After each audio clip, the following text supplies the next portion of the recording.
You know what, guys? For you comedy fans, a look behind the scenes. You're right. You came in right in the middle on Gino polishing a tweet joke.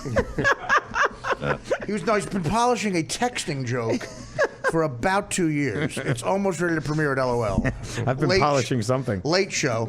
Of course, the podcast is on. My theme song, of course, the air conditioner. We got a tweet from Carrier. We can't. Jim, do you know about this? No. Have you read this in Variety? I can't afford to pay a guy to write a theme song for the show like Paul Anka did the Tonight Show. So my theme song is the air conditioner, the fan. And the Village Voice wrote that this is one of the more innovative bits. Just want to let everybody know it is 48 degrees inside Artie's apartment, which is a little warm. It's a little warm. Easter thing. Now, Jim, you're good at this. What do you think is more sad? Me having to use this as my theme song, or Dan's face when he's now he's laughing because I'm doing. But Dan's face and his body language in particular. Dan's 53. Used to work for a very big radio show in Chicago. It was going well for him. On your Wikipedia, this is the end. Wait. It says in later life. He's going through life choices in his head now. This is the saxophone solo. On Dan's True Hollywood Story, we go like, coming up, Dan Filano boards a plane for Newark. All right, that's the theme song. That'll do it here. Ladies and gentlemen, the Carrier, by the way, air conditioner. You never know where Stern fans are. They tweeted me. We're proud to be the theme song of Mario. Oh, that's amazing. Come on, look at it. That's a Carrier. The Carrier Dome in Syracuse is named after Carrier, and they don't have air conditioning. That is unbelievable. I never realized that. Unbelievable. It really is unreal. Yeah. But why? Like, why don't they have... it gets very hot in Syracuse. I understand.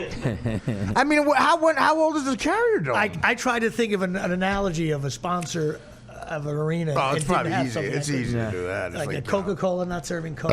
Even that's lame. Eagles not having Chick-fil-A. Eagle fans.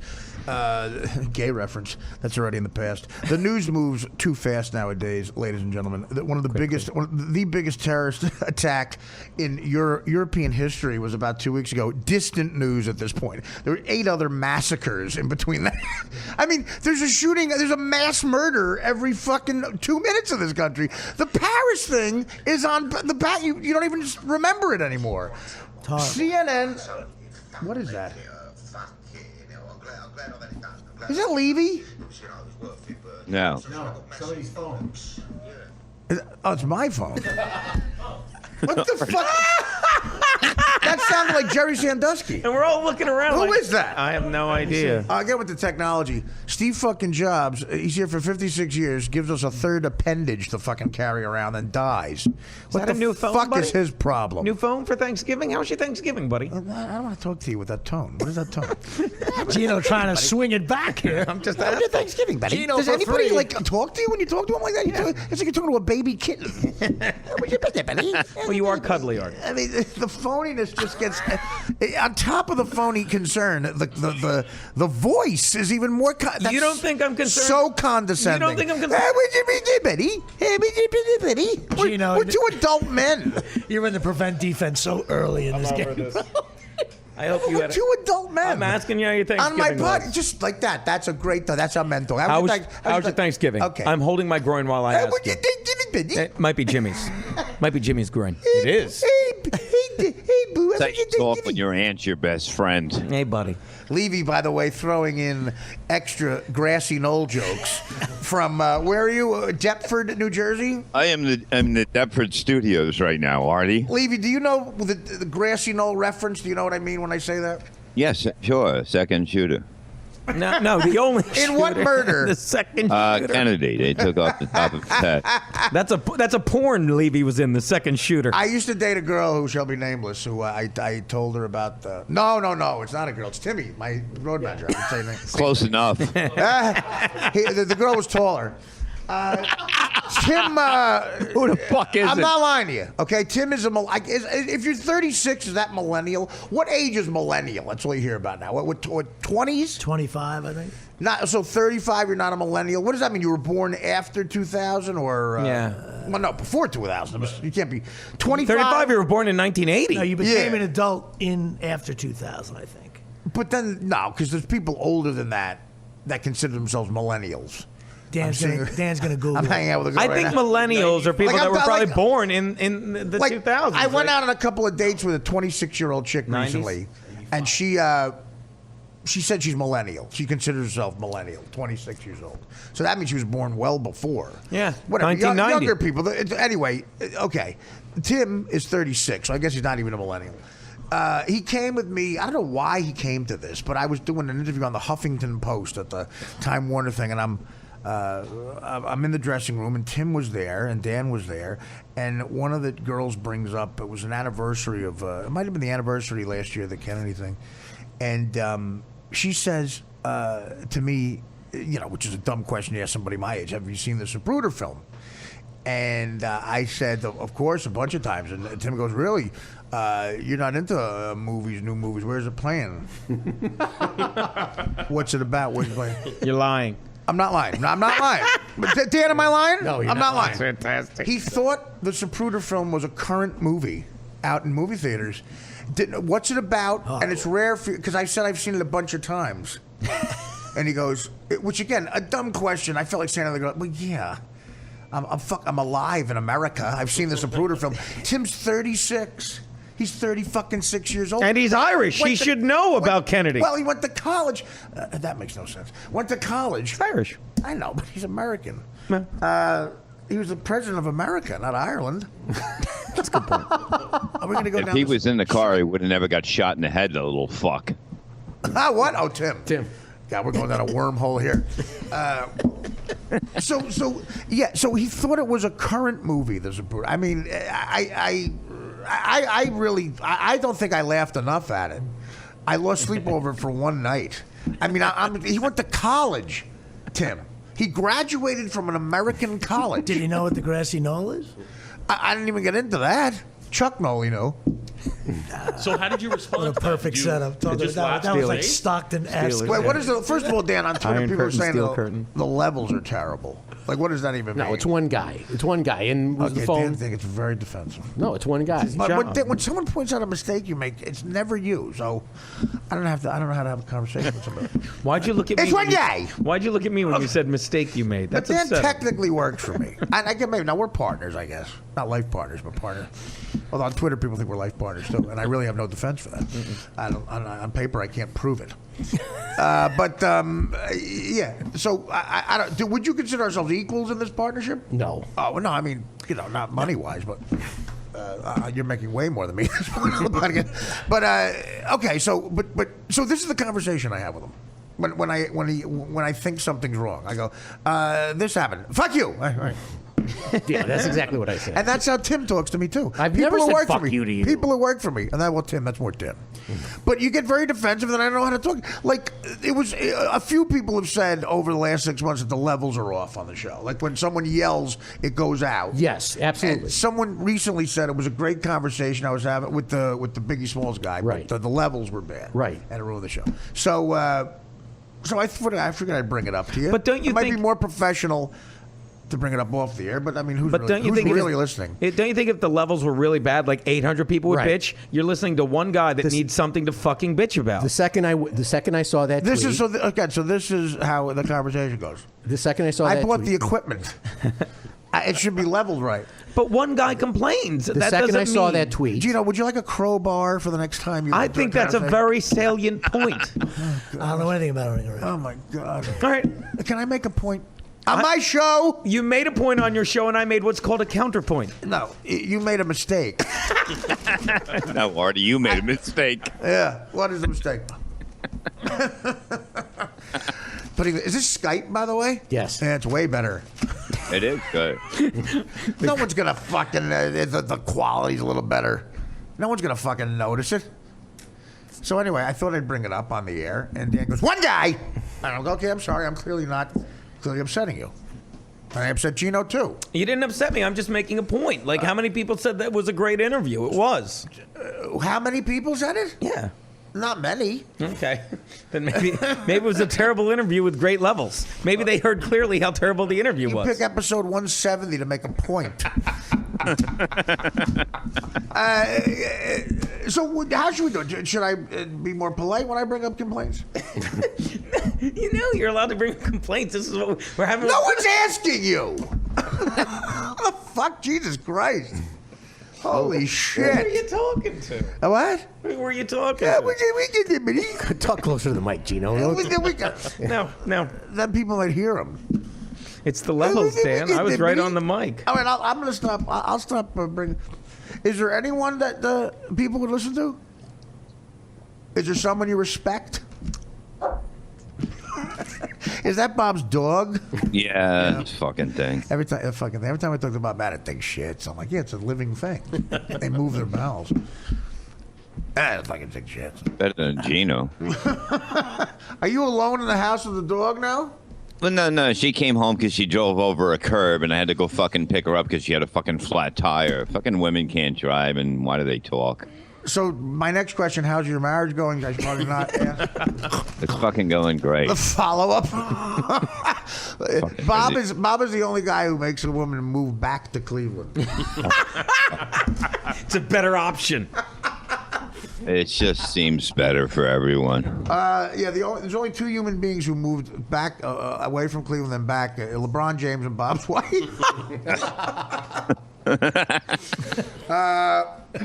And they're both not going to get a fucking ring when they leave. Well, his wife's not hoping to repeat. I'll tell you that much. What does that mean? She wouldn't marry him again. Oh, I'm sorry. It's okay. Did you get? Well, you're technically married, right? I'm married, yeah. Oh yeah. You know, I don't know. She's very nice. I like her a lot. She left for a year. And, Yeah. you know, for a break, and she came back because she fucking missed a big log. The big what? The big hog I have. Oh, the big hog. Yeah, well, Levy does have a big cock. You've seen it, right, Gino? I have. Yeah, but Bob does How I this got thing. started. Bob does this thing backstage at comedy shows. The windmill. What do you call it, Bob? It's the windmill. It chases people out when they're bothering you, Artie. You say we got to clear the room. They don't listen, so I have to. I'm not talking about me. I beg you not to do it. I'm very creeped out by it. No, But you do it with a bunch of people in the room. You don't know who's there. It could be like, you know. Doesn't fucking matter, man. I got to clear the room. Show's got to start. No, but you don't have to clear the room with your cock. Well, it helps. Yeah, that's the point. What if it's somebody like, I don't know, a big booking agent like Roger Paul's assistant? Well, then I'll probably get a gig then. What if it's Vinnie Brand's day manager? What if it's the guy? When he sees you, he's like, Bob, I got to get you in my club. He can't say just hello and ignore me when I text him. He fucking has to beg me for a gig and don't give it to you. So go fuck yourself, Vinny. Are you mad at Vinny now? When did that happen? He's just a fucking phony. You know what I mean? He comes into the room when we're working in New Brunswick. He's like, Bob, unbelievable. I got to get you in my room. I text him. He doesn't text me back. You could just come up and say, hey, Bob, how you doing? Hello. That's it.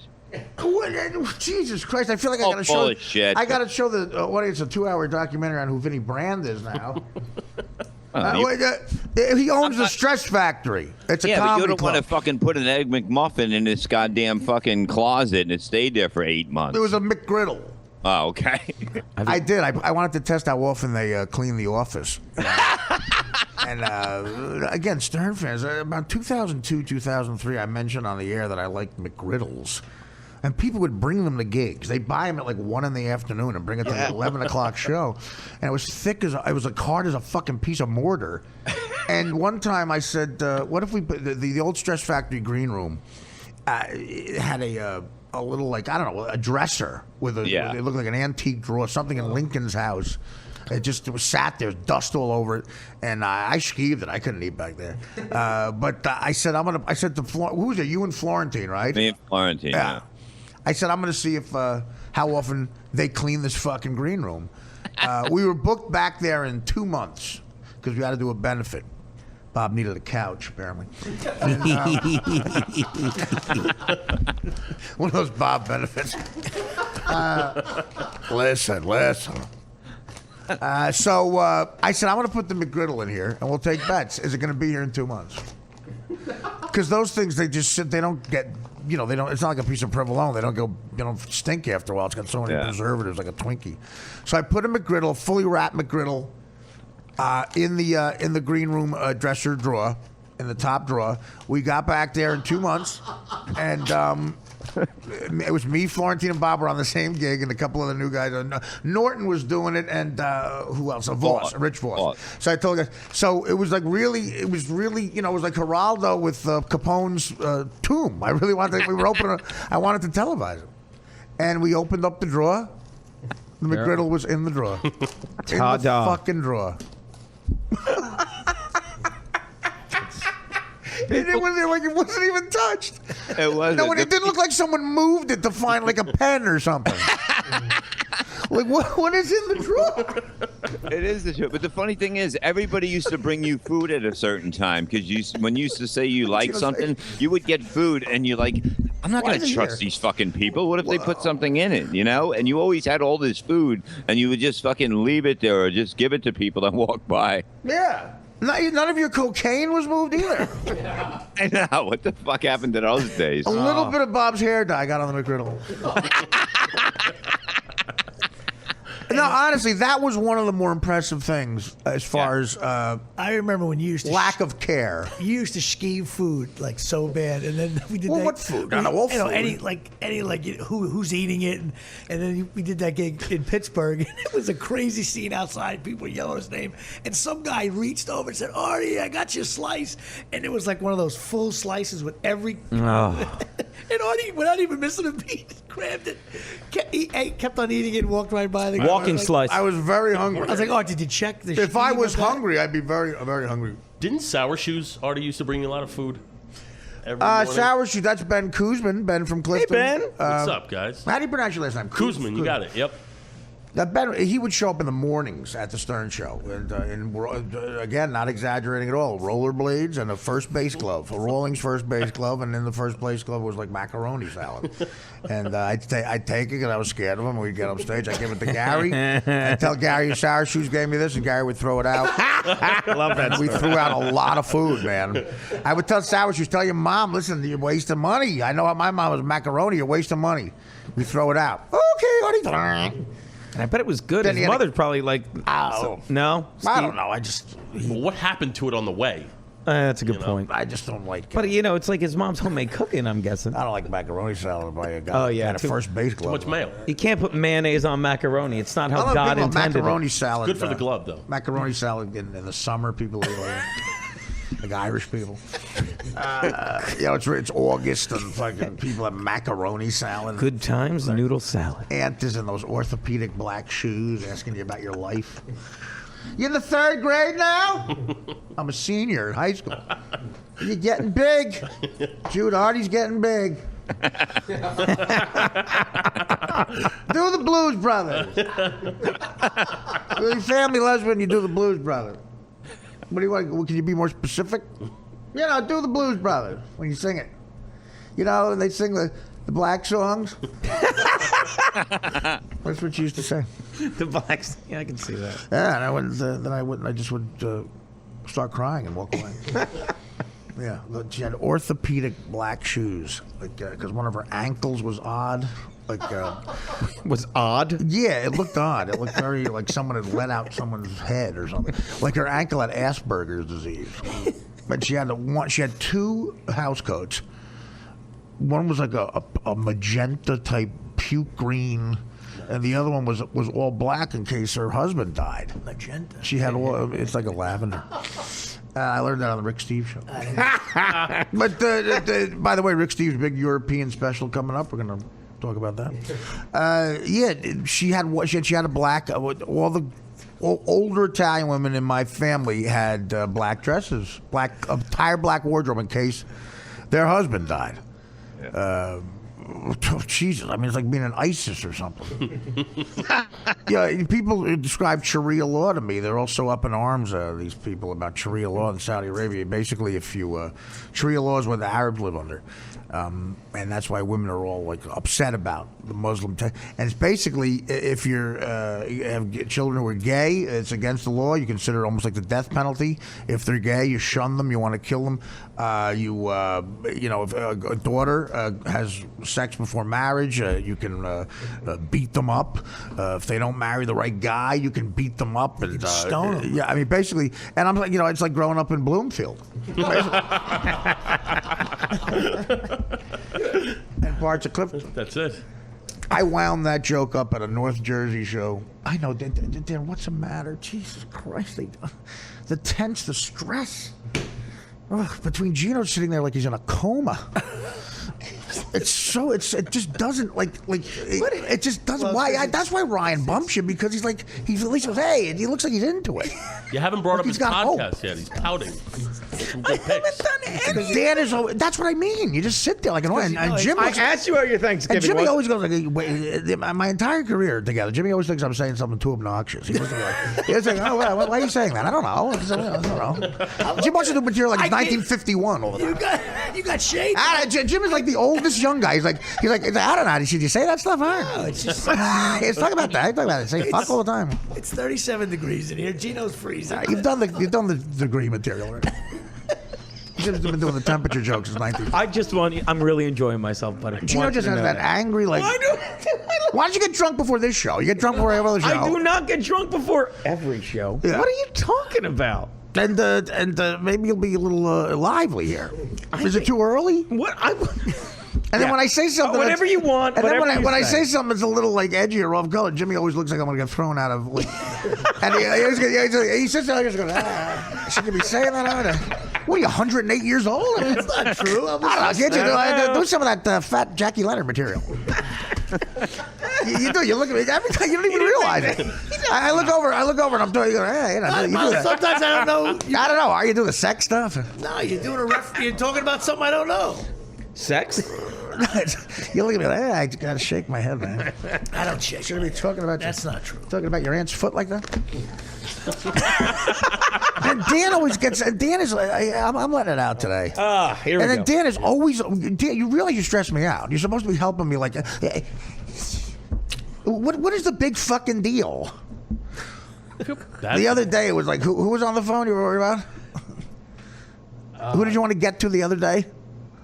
Was it the Biggie Smalls guy? No, he was on the phone.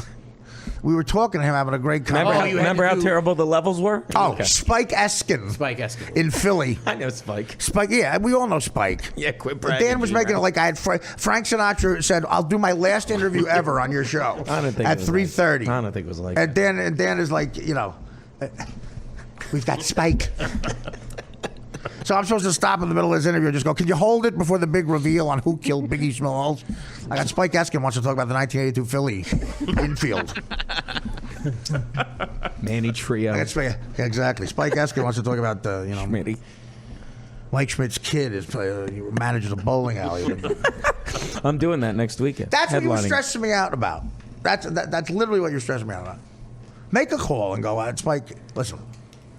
Like he would take me at any time, Spike Eskin. You worry about insulting him? Yeah. We could have called him at 2 a.m. We could have called the radio station and said, move Spike to 2 a.m. tonight so we can call. Jim's upset I might be insulting the Philly station. No. Do you want to break? You want to burn those bridges? I would All right, do you want to The burn Amaro's family very powerful. We are direct opposites. Jimmy plays it safe. And he's always like, he's like, No, you said and I am. I'm obnoxious. He you're said right. Manny Trio. I'm happy as There you go. Manny Trio. You're right. I've burned To get the ball. I burned a lot of bridges. All right, so what is this guy? When do we have to call Kenny? Right now. All right, Bob, what are you doing? I'm just sitting around here. Can you hang out for a little bit or no? Yeah, I got nothing to do. Cancel like your it. I mean, 4 did you o'clock feel? I mean, relaxing. we called Bob for a specific purpose, but did you think I was getting right into it? Like, No, these are it's friends cool. of mine. I'm talking to Dan, Bob. Oh, okay. How's the dog? Good. Oh, good. No, I'm sorry. We have to get a better system. I'm not going to get right into the whole thing we called him for. I might say, how you doing? To make some jokes. Yeah, it's a fucking mess. Well, we don't want to. Well, no, I mean, it's Bob. I like fucking around with Bob. We were going to have fun and give. Yeah, we're gonna have fucking fun. You know what I mean? You're gonna find a girl and have relations with, right, Jimmy Palumbo? Fucking talk about fucking women. Thrown under the bus here. I don't know. I wanted to tell a story to give Gino a chance to rest. So, all right, let's call Kenny. Wait, who woke me up? What happened? What are we talking about? Podcast? Go, we can call him. Make sure we're still in show business. I got news for you, Dan. Show business is in the rear view mirror, buddy. Hey! I can relate to that. You think? Actually, I got forced to make an announcement. That's the other thing. This new agent is like, are you calling Kenny? Can I tease this now officially? Yes. Why does it keep going out like that? You hear that? Maybe it's my thing. It goes out sometimes. I hear you. Did you hear it click like out a little bit? Quick? No. It's probably my thing. My headset. Did you give Artie the shitty headset? Yeah. Did you? No. He answered your question. Who's got the shitty headset? He doesn't put up with a lot, Dan. You're right. He doesn't put up with a lot. Did you give Artie shitty heads? No. No, exactly. Yeah, great Thanksgiving.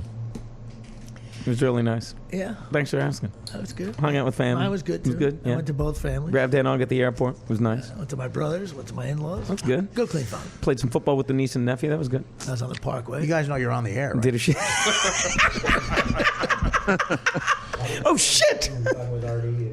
We're just keeping it safe. You guys know people are trying to listen to this. That's a bonus. $7 a month gets you Gino's Thanksgiving agenda. What happened to 215? I couldn't eat the sweet potatoes. They put walnuts in it. I don't know where the walnuts are made. Might get an alert. Is that true? Is Kenny on now? Yes. Kenny, my next what a great guy this guy is. Kenny Albert, I got the chance to meet on my DirecTV show. A really class guy. I mean, you'd expect that. A great broadcaster in his own right. And he's, moving on up. A lot of people call him the thinking man's Joe Buck. Have you heard yourself referred to that, Kenny? As the thinking man's Joe Buck?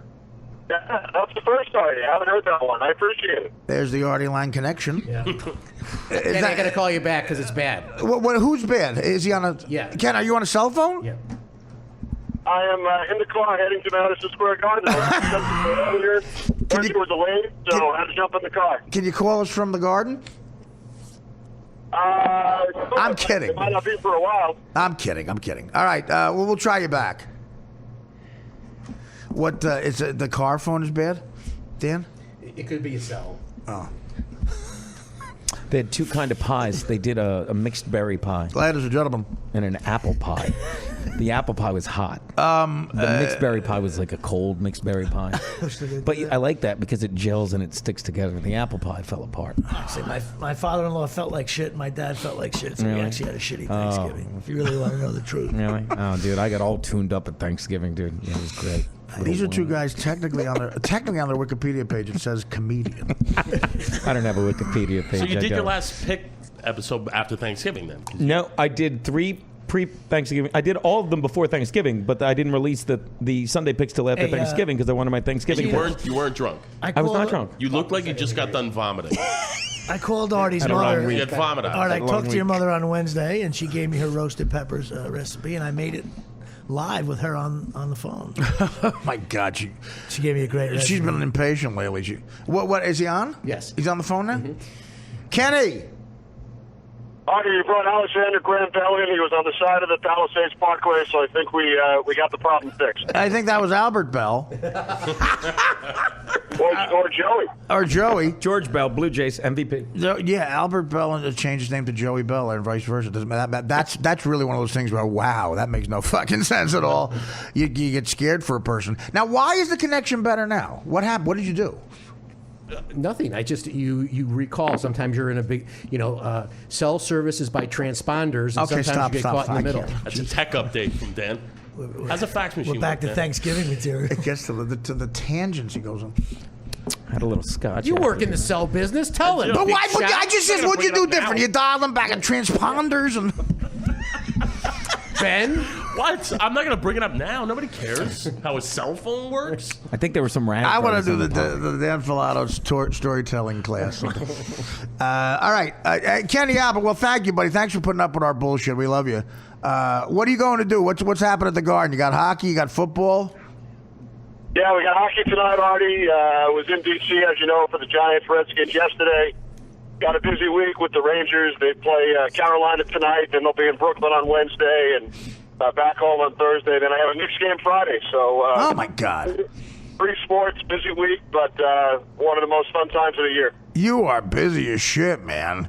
It really, but you love doing it. You can tell you love doing it. Now, describe the Giant game, man. What the fuck happened? Yeah, from a Giants standpoint, and we had a couple of their games recently. We had the game in New Orleans, the crazy 52-49 game. Yeah, oh, God, yeah. Yeah, and then we worked the Tampa Bay game, which they won, and coming off the New England game and the bye week, it seemed like they were back on track. Even though they lost to the Patriots, it sounded like they had gained some confidence and momentum because of the way the game went. But, yesterday, I think not having the 3 starting offensive linemen for most of the game had a lot to do with it. They tried to run the ball early on, and they had that, the running back by committee with the 4 guys, and it just didn't seem to work. And they were without Pugh and Richburg, 2 of their starters. Then they lose Jeff Schwartz. So at that point, they rely on the pass. They fell behind. They did have a valiant comeback in the 4th quarter, but it was too little too late. And I think you also have to credit the guys on the other side. The Redskins have played very well. No, we don't. I know you don't want to, but Eli. Yeah, you're not on Mike and Mike, dude. I'm not crediting the fucking Redskins. All right, I know you only want to hear about the Giants, but Eli throws the 2 interceptions early, and they're off teammates. They weren't really his fault. The first one bounced away from Shane Vereen, and then the second one looked like Dwayne Harris had it. So, fortunately for the Giants, the Redskins don't score following those 2 interceptions. Yeah. But it was a rough way to finish up, and it's crazy. You look at this NFC East; it's still right there. They're tied in record with the Redskins. I know their schedule is a little bit tougher than Washington, but a huge one for the Giants this week against the Jets. The Cowboys are only 2 games out. It's crazy. I mean, we signed off yesterday and made that point. I said to Moose Johnston, hey, the Eagles are only 1 game out. The Cowboys at 3-7 are 2 out. It's amazing to have a 3-7 team only 2 games out of first place. Do you ever point out, as I have done in my stand-up, that Tony Romo's last name rhymes with homo? Well, look at their record with him now. No matter what his name is. Excellent point. Their backup is named Jeff Baggett. That was a great way. That was a great way. By the way, the 100th anniversary of that joke is coming up. So have a parade. That is a great way to answer that question, though.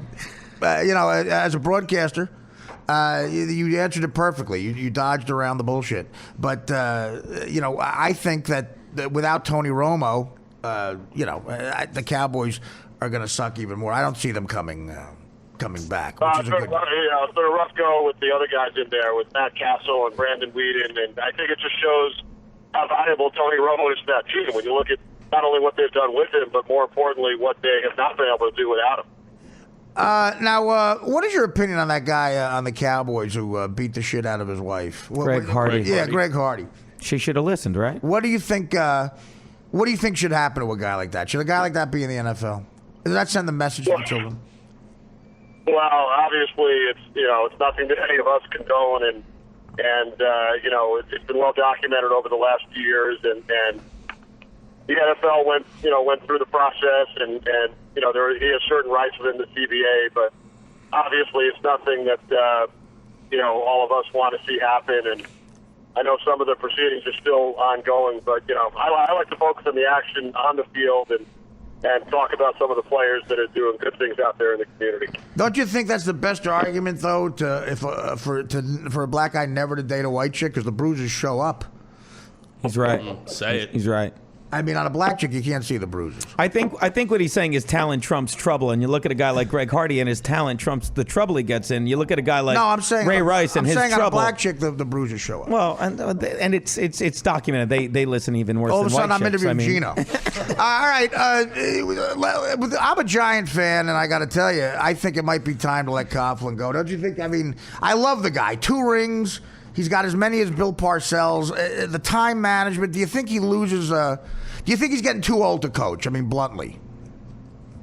His tenure has obviously been great. When you look at the 2 Super Bowl wins, and I'm a big Tom Coughlin fan. I think when you look at his track record, whether, in Jacksonville, and he took a team, an expansion team, to the championship game in their second year. And then when you look at what he's done with the Giants, and I think his message still gets across to the players. I mean, we talked to guys. We met with Coughlin and with players and other coaches on Saturday, and I think when you look at the Giants organization and their history, I think he was the right guy at the right time. And no, I would stick with him at this point. I think, obviously they'll reevaluate things after the season depending on what takes place over these last 5 games. But, he's a real, obviously, buttoned-down guy. We've heard about the, back in the day, especially before they won that first Super Bowl, all of the rules and, you're fine even if you're on time. You're late if you're on time. And, I think he's loosened up a bit with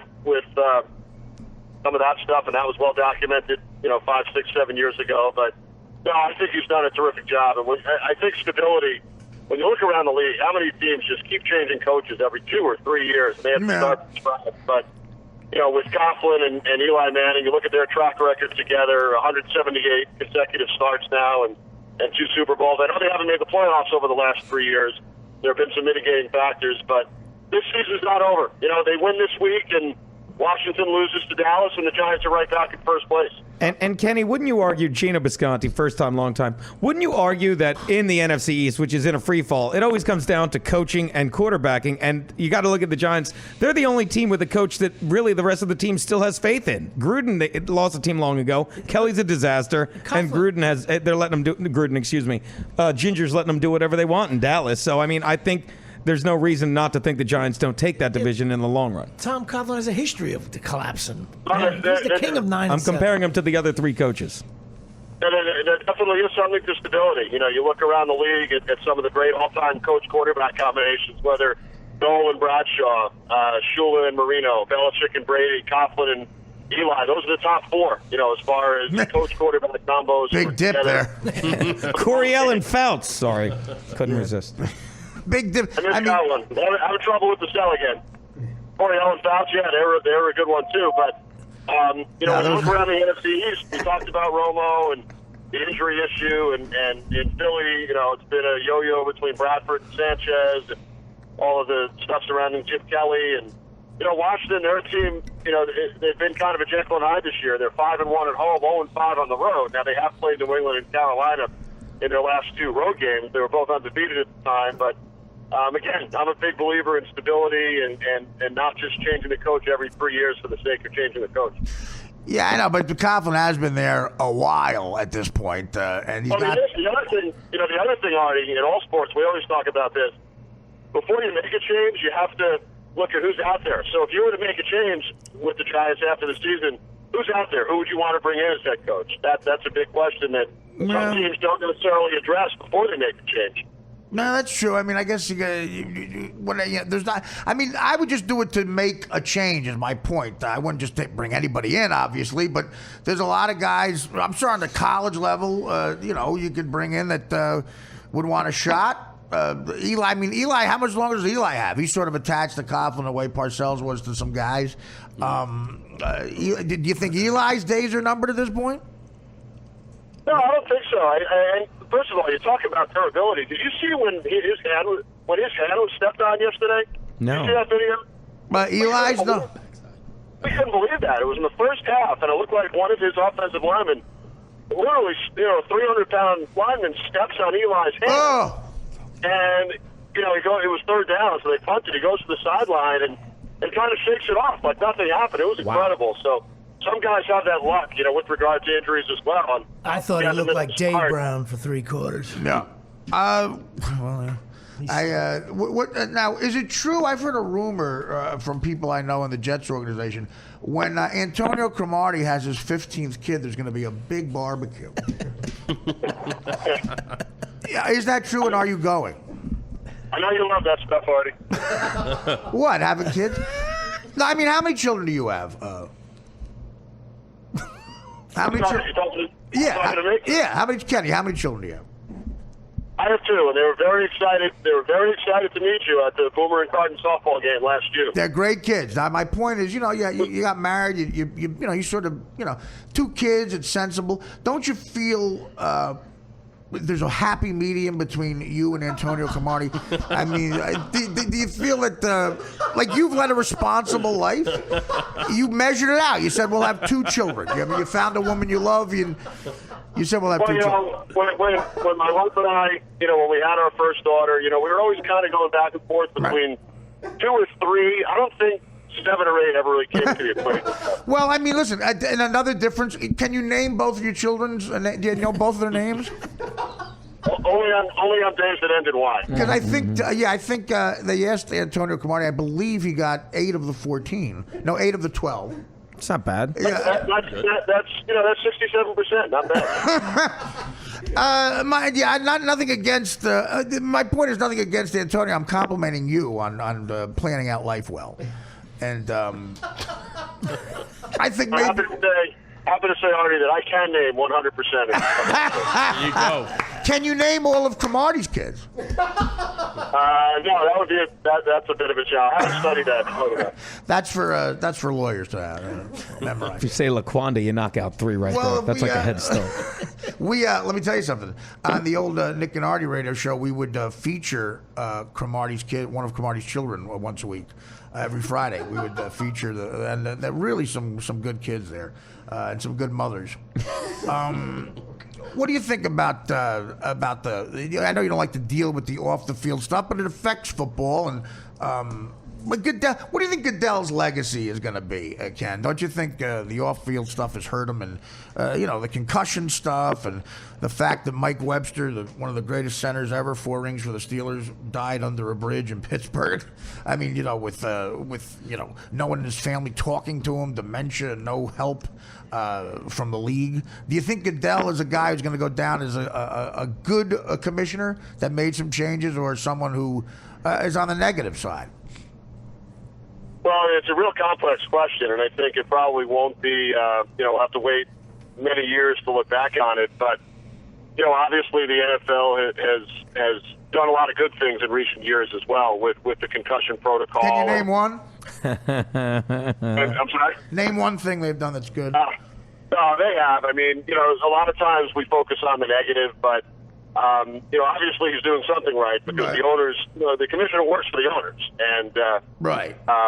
He took over for Paul Tagliabue and was involved with the league for many years under Tagliabue. He started as an intern and worked his way up. So, I think that's a question that we'll probably answer 15, 20 years from now. And, on the subject of the concussions, I really think that, despite what happened in Baltimore last week with the confusion at the end of the game when Case Keenum's, head hit the turf and he was not taken out of the game, I think bringing in the independent observer and the athletic trainers who now sit up in the press box, there have been many other examples of them calling down and removing a player from the game. And you hate to see the injuries, but, the system that's in place is certainly a lot better than it was 5, 10, 15 years ago. So, again, complex question, and when I come on your podcast 20 years from now, I'll probably be able to give a better answer. Well, I'll be dead for 11 years.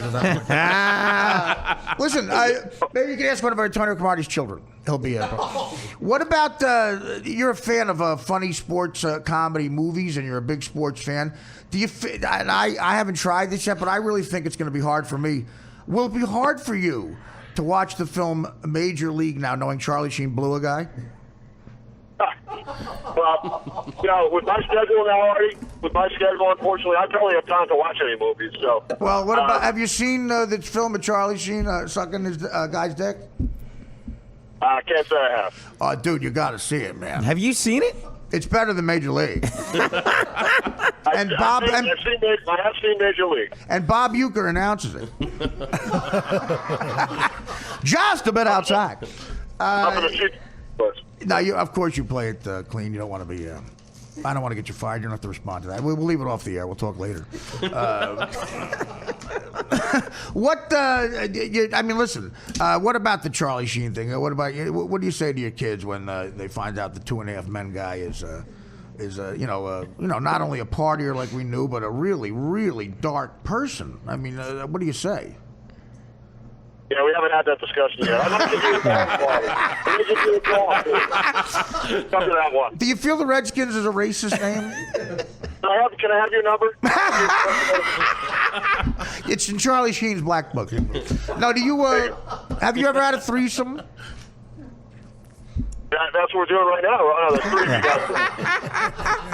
And now, listen, what about you have a son, right? No, 2 girls. Oh, 2 girls. Would you encourage them to go into broadcasting? Honestly, is it something? I mean, it's a great career, obviously. I mean, would you encourage them to do it? Do you think they'd want to do it? I would never discourage it. I think it might be a little bit of a different dynamic if I had a son. But my girls are both big sports fans. Right. They both. One of them's in 11th grade now, and the other one's in middle school. And they actually had some broadcasting, believe it or not, at elementary school. Their school had a TV studio, and the kids would do the morning announcements to closed-circuit televisions in the other classroom, so it was pretty neat. And, we'll see. It's probably a little bit too early. I think if you could promise them a job now what I was about to say is if they could be promised a job in working in Instagram or Snapchat, they're experts in that field, as I think most high school kids are these days. Yeah, well, I mean, so they've showed some interest in it. I mean, is it? Do you really? I mean, look, political correctness. We've made strides as a society. Do you think for women it's still hard in sports to be announcers? I missed the middle portion of that. I mean, what happened with Erin Andrews and stuff, and it's accepted now. But you still think there's some sort of discrimination women see in the broadcasting world still today? Well, I think they do a terrific job, a lot of the women. And I work with Laura Oakman now on the football games, and Rebecca Harlow on the Knick games, our sideline reporter. And, the women and men that I've had the opportunity to work with in that role, I think do a great job. And, if my daughters did want to go into that, I would certainly encourage it. One of them's only 2 years away from college now, so we started to look around. And, compared to when I was in high school, there are so many more opportunities out there now. Satellite radio and so many more channels on the TV side. And when I was in school, we broadcast the basketball games. I went to NYU, and we would broadcast the basketball games on the school radio station. We had to fight for airtime with the DJs who handled the music shows. These days, with the advent of the internet, I know kids, and I speak to high school and college students every summer. There are kids, they get to broadcast everything, hockey, basketball, baseball, football, soccer, tennis, lacrosse, field hockey, all the different college sports that are out there, because the internet's pretty much unlimited as far as that goes. So kids now are getting so much more hands-on experience than back when I was, in high school and college. If a woman you were dating years ago asked you to say the N-word during sex, would you do it? Would you? Well, I'm the person who's asked most of the time. It's a turn on for me. We'll move on. Can we revisit the Cowboys thing with Greg? We'll forget about it. What do you look forward to? You said you love hockey. Was your father a fan of one team? You never heard this about Marv Albert. Was your father a fan of a particular New York team, like football, baseball? You never really heard that about Marv Albert. Well, when he was growing up, he was a big Brooklyn Dodgers fan, and he actually he was an intern. He worked for the Brooklyn Dodgers back in the 1950s. Wow! So that was his baseball team. In basketball and hockey, it was the Knicks and Rangers. He was a ball boy for the Knicks as well. So he was an intern for the Brooklyn Dodgers and a ball boy for the Knicks. That's right. What a cool. Yeah. So he was. I mean, he used to tell me stories about working at Ebbets Field and bringing a tape recorder and sitting in the booth next to Vince Scully and broadcasting those games into a tape recorder. So he was Brooklyn Dodgers, Knicks, Rangers.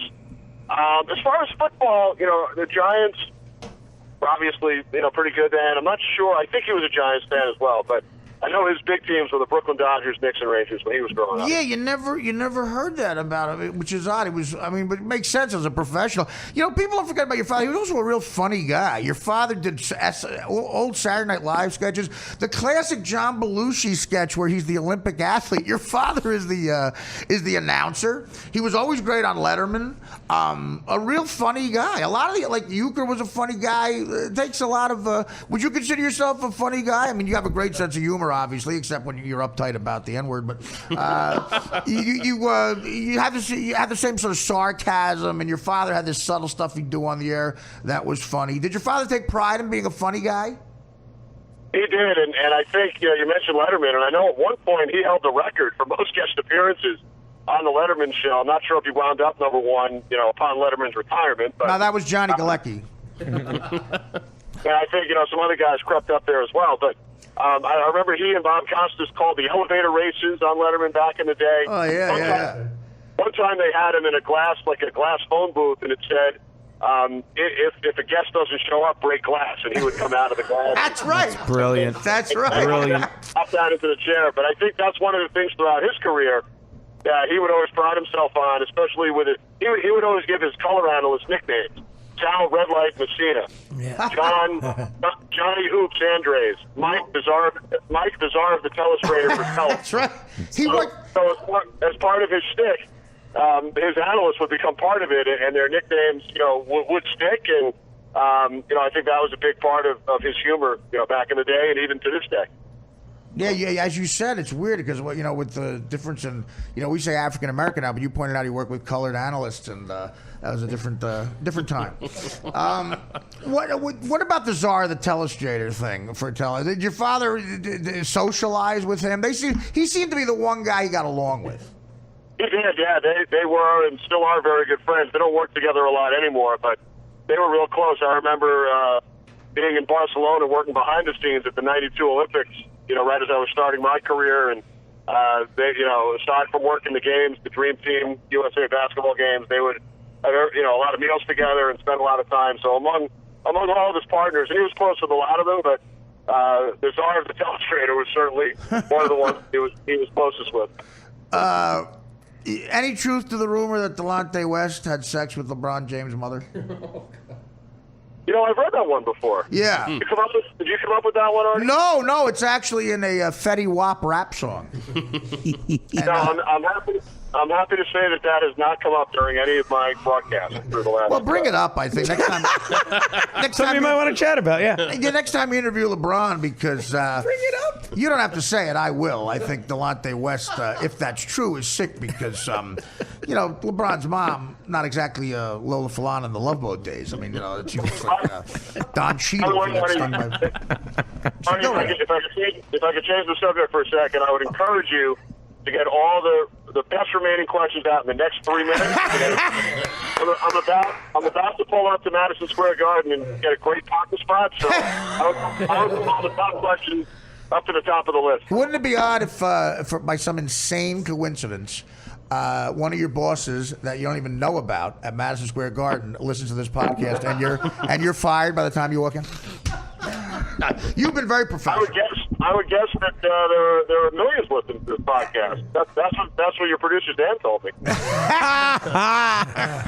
Kenny, tell us how excited we should be about this Porzingis kid and how we should just be giving up on Carmelo Anthony right now. You could call Gino at home with that one. We're gonna take it. We'll end there.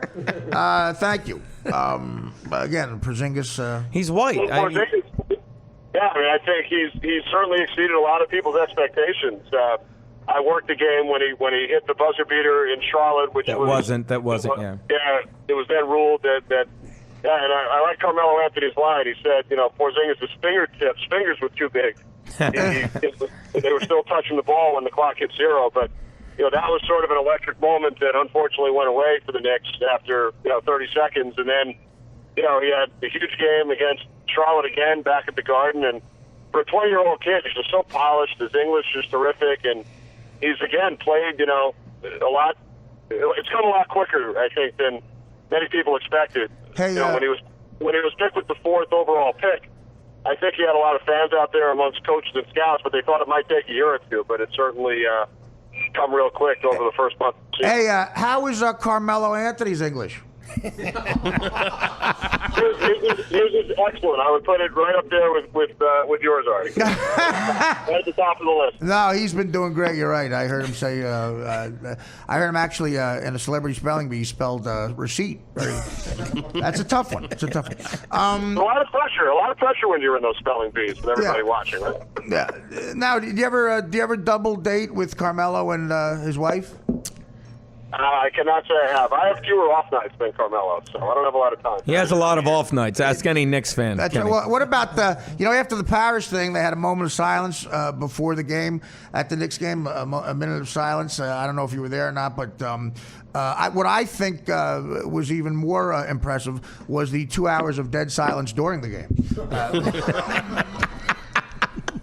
I was not there. I was at a football game in Washington that day, and not only did we have the moment of silence, I don't know if you heard about this. Lee Greenwood sang, "God bless the USA" before the game, and then he was up in the Redskins radio booth and called a play, called a touchdown. Oh wow! During the Redskins radio broadcast. No kidding. Did you hear that? Huh? Real, did you hear that one again? Real quick, do you have another half an hour on Porzingis? We'd like to hear that. Well, let's book a day next week. I promise. Listen, I'm going to call you later, and we'll get into some more stuff you couldn't get into here, and I'll just tape you. I was forward to it. Anytime. As long as it's not between 7 and 9:30 during the Ranger game. You can call after the first period, Artie. I'll have 12 minutes. I know. First of all, your schedule, I'm trying to figure it out. You probably do have it down like that. I mean, I can't believe how organized you are. I did a gig of stand-up the other day outside of Philly. I forgot to wear socks at one show.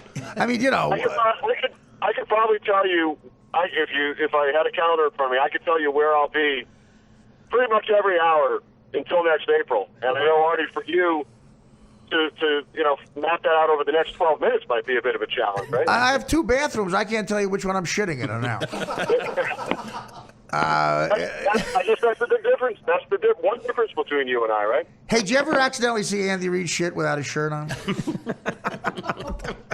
Again, cannot say that I have. That would be a traumatic thing if your kids saw it, right? You like Donald Trump? You going to vote for Trump? I'm pulling up to the garden, guys. Kenny, you got a fantastic sense of humor. I love you, buddy. And when you need a job tomorrow, call me. Thanks, Artie. I love you, buddy. Be well. Let's do it again soon. Thanks. That's great. That is the great Kenny Albert. Wow. I do enjoy. Oh, thank you. I do enjoy a lot of the guys who call into the sports guys who call into the show. They put up with this bullshit. Kenny is one of them. Of course, Casey Stern is another one. No one knows who Casey is, so he has less to lose. David Wells. You know what, Jim? You never. Mitch. Jim, you don't subscribe to the podcast, but. Yes, I do. Oh, you do? Oh, thank you. Not a lot of people I know do. Thank you. I appreciate that. I did since the first week. Have you heard David Wells? We've done a couple with him. Yeah, I've listened to some. What a fucking! You don't have to pretend. No, I don't listen to it every. I have not listened to every show. Well, I haven't listened to one. But with David Wells, what a sense of humor, man! He's just fucking. He's generally a funny guy, and he just rolls with the punches, man. But what a life! What a fucking life! He's probably got about $60 million. He's got 3 houses. He hunts. Just doesn't care. Got a hot chick. Lives in San Diego. That doesn't suck. San Diego, Michigan. He's got a hunting thing in Michigan. It's just an unbelievable life that you'd have you through a perfect game.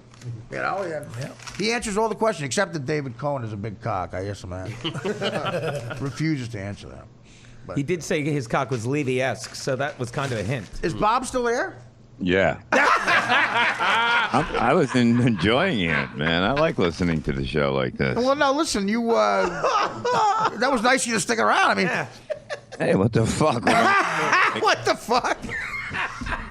What am I going to listen to her bitch about my child support? Oh, Jesus Christ. Is everything all right over there?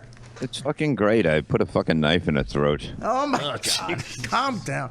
I'm kidding. I just remembered, I have a gig tonight at Gotham with Stuttering John. Something I booked. He was on the Tonight Show, by the way. He just Oh, don't bring that up, Gino. You're such an asshole. I didn't think I had to do stand-up tonight. I have to do a fucking charity gig with Stuttering John. I don't even know what it is. Can I go and just sit there and ask him that? Do my set. All right, let's take it. Artie, he does on the road. Yeah, I do. You said enough. All right, let's take a quick break. And, Bob, we got a 1 hour break. We'll be back to you. I like listening to the breaks. I love when you go, how is Carmelo Anthony? What's up, Bob? Hey, Gino. Can you hear me? It's Dan. Hey, Dan. You want to talk to Gino? Yeah, yeah. Okay. Hey, buddy, what's up? Hey, do you think they're going to keep Kelly the whole season? Kelly's not going anywhere, but I think Kelly lost the team because I think they think he's seriously considering going to Tennessee and taking the open job and being with Mariota. I think that's the problem. I think if you look at the past 2 weeks, like, I always believed he tried to make that trade. You have to believe he tried to make that trade at the deadline, because why else would you have Matthews and DeMarco Murray unless you were going to – and sure enough, he was going to give Mathis and Matthews and Bradford. So, okay, that goes away, and as a team, you kind of forget. And then 2 weeks ago – and it makes – because he's always being rumored to be taking college jobs, and it never goes anywhere. But when the player – I believe when the players heard, hey, maybe he'll go to Mariota if he won't come to them, and they're like, I fucking had it with this guy. And it seems like in the past 2 weeks, he's totally lost the clubhouse. So I don't think I think he finishes the season because the Eagles are still in it. But when the Eagles manage to fucking just go belly up. You know what? How can they fucking, watching them play, it's like, how the fuck can they still be? Look, if you look at it. No, but I think the signature moment of how much the Eagles have given up was, I don't know if you put up with that whole awful game, but at the end, when Nelson Aguilar, the rookie receiver, got into like a slap fight with, because they were pushing on a play, and he took his helmet off just to, I would have had more respect for him if he took his helmet off to swing at the guy and use it as a weapon, but he just took it off because he's a punk that's like, I quit. Look at me, I'm mad. And that's a 15-yard penalty. And it's just, you have to go out of your way to do something that stupid. That's why I really think he's lost the clubhouse, and I think he's done after this. There's no way the Eagles can win with him. No, the team is, the only team that really looks like that they can go somewhere is the Giants, truthfully. That's what I said, because they have the quarterback coaching. They have Manning and Coughlin go a long way. And Dallas is letting the inmates run the circus, so Garrett's not going to get anything. Gruden has never really had that team. They're winning in spite of themselves against cake schedules, and the Giants laid an egg. But I think the Giants are going to win it down the stretch. I do. Yeah. I don't think I'm going out on a limb saying that either. Yeah, that was a great point. Look, Kelly's going to go. Kelly's going to leave. He will. He's going to go to Tennessee. Because they're going to take away, not just the coaching, the other thing, where he makes all the choices. Yeah, the personnel choices. That's a mistake. And Eskin said it. I was listening to Philly radio when I was driving into that awful show. And Eskin said it. It's like Kelly knew, not Chip Kelly. I always confused them. They looked the same to me. Andy Reid knew when he left Philly and he went to KC. He's like, I'm done with that. He's like, I don't want anything to do with it. He's like, just let me coach the team. And Kelly has to realize he can't wear all those hats. Well, look at the other or both. In Dallas, they have the same thing with Jerry Jones. He's in charge of everything. But that's him. Yeah. It's Snyder. Snyder in Washington. Love it. Yeah, but I think it's got to be a nightmare being an Eagles fan right now. It's always a nightmare being a Chargers fan. But your Eagles are going to struggle through. They're not going to do anything. You're going to get a crappy draft pick next year. No, I love when they lose because they fucked up. They got rid of a lot of good players, and they deserve to fucking lose. And fucking 76ers are like, what, 0-18 now? Yeah, and you see what Okafor's doing? He got into a fight on Thanksgiving morning outside a club in Boston because somebody yelled, these Sixers sucked, they'll never win. And then it came out Sunday, that 3 weeks ago he got a ticket on the Ben Franklin Bridge doing 108 miles an hour. On the fucking Ben Franklin Bridge? Yeah. I don't know. The report came out yesterday, but it happened like 3 months ago, whatever. But I mean, that's just a poorly run team too. I mean, they're hard to watch. The way they gave that game back to friggin' the Celtics. Oh yeah, I said they're going to win this game. It's like they wanted to lose. Yeah, it's like we don't get them here because of Comcast, but we got every other game. But we see the scores and I go, wow, they're going to fucking beat Boston. And they fucking they choked. I mean, it's just like fucking. You go to the games. You can go to a shitty game there when they're playing somebody shitty for like $5, $10. Yeah. But Kobe's playing tomorrow. And the tickets are more than the Cavs game because he's retiring. Yeah, and that's the thing. He announced it before a game in Philly where he's from, which I thought was kind of neat. No, I know. I remember that. It was incredible. It was a beating that I've never seen anybody take. By the way, are we on yet? Yeah. Something else is a technical issue. I don't want to get Dan mad at me again, but somebody tweeted. Two people tweeted that. When I say, are we on yet in the beginning of the show? And you go no, or somebody says no, and then and then I say hello, welcome to the show, people have told me, have repeated what I've said, so that's on the air now.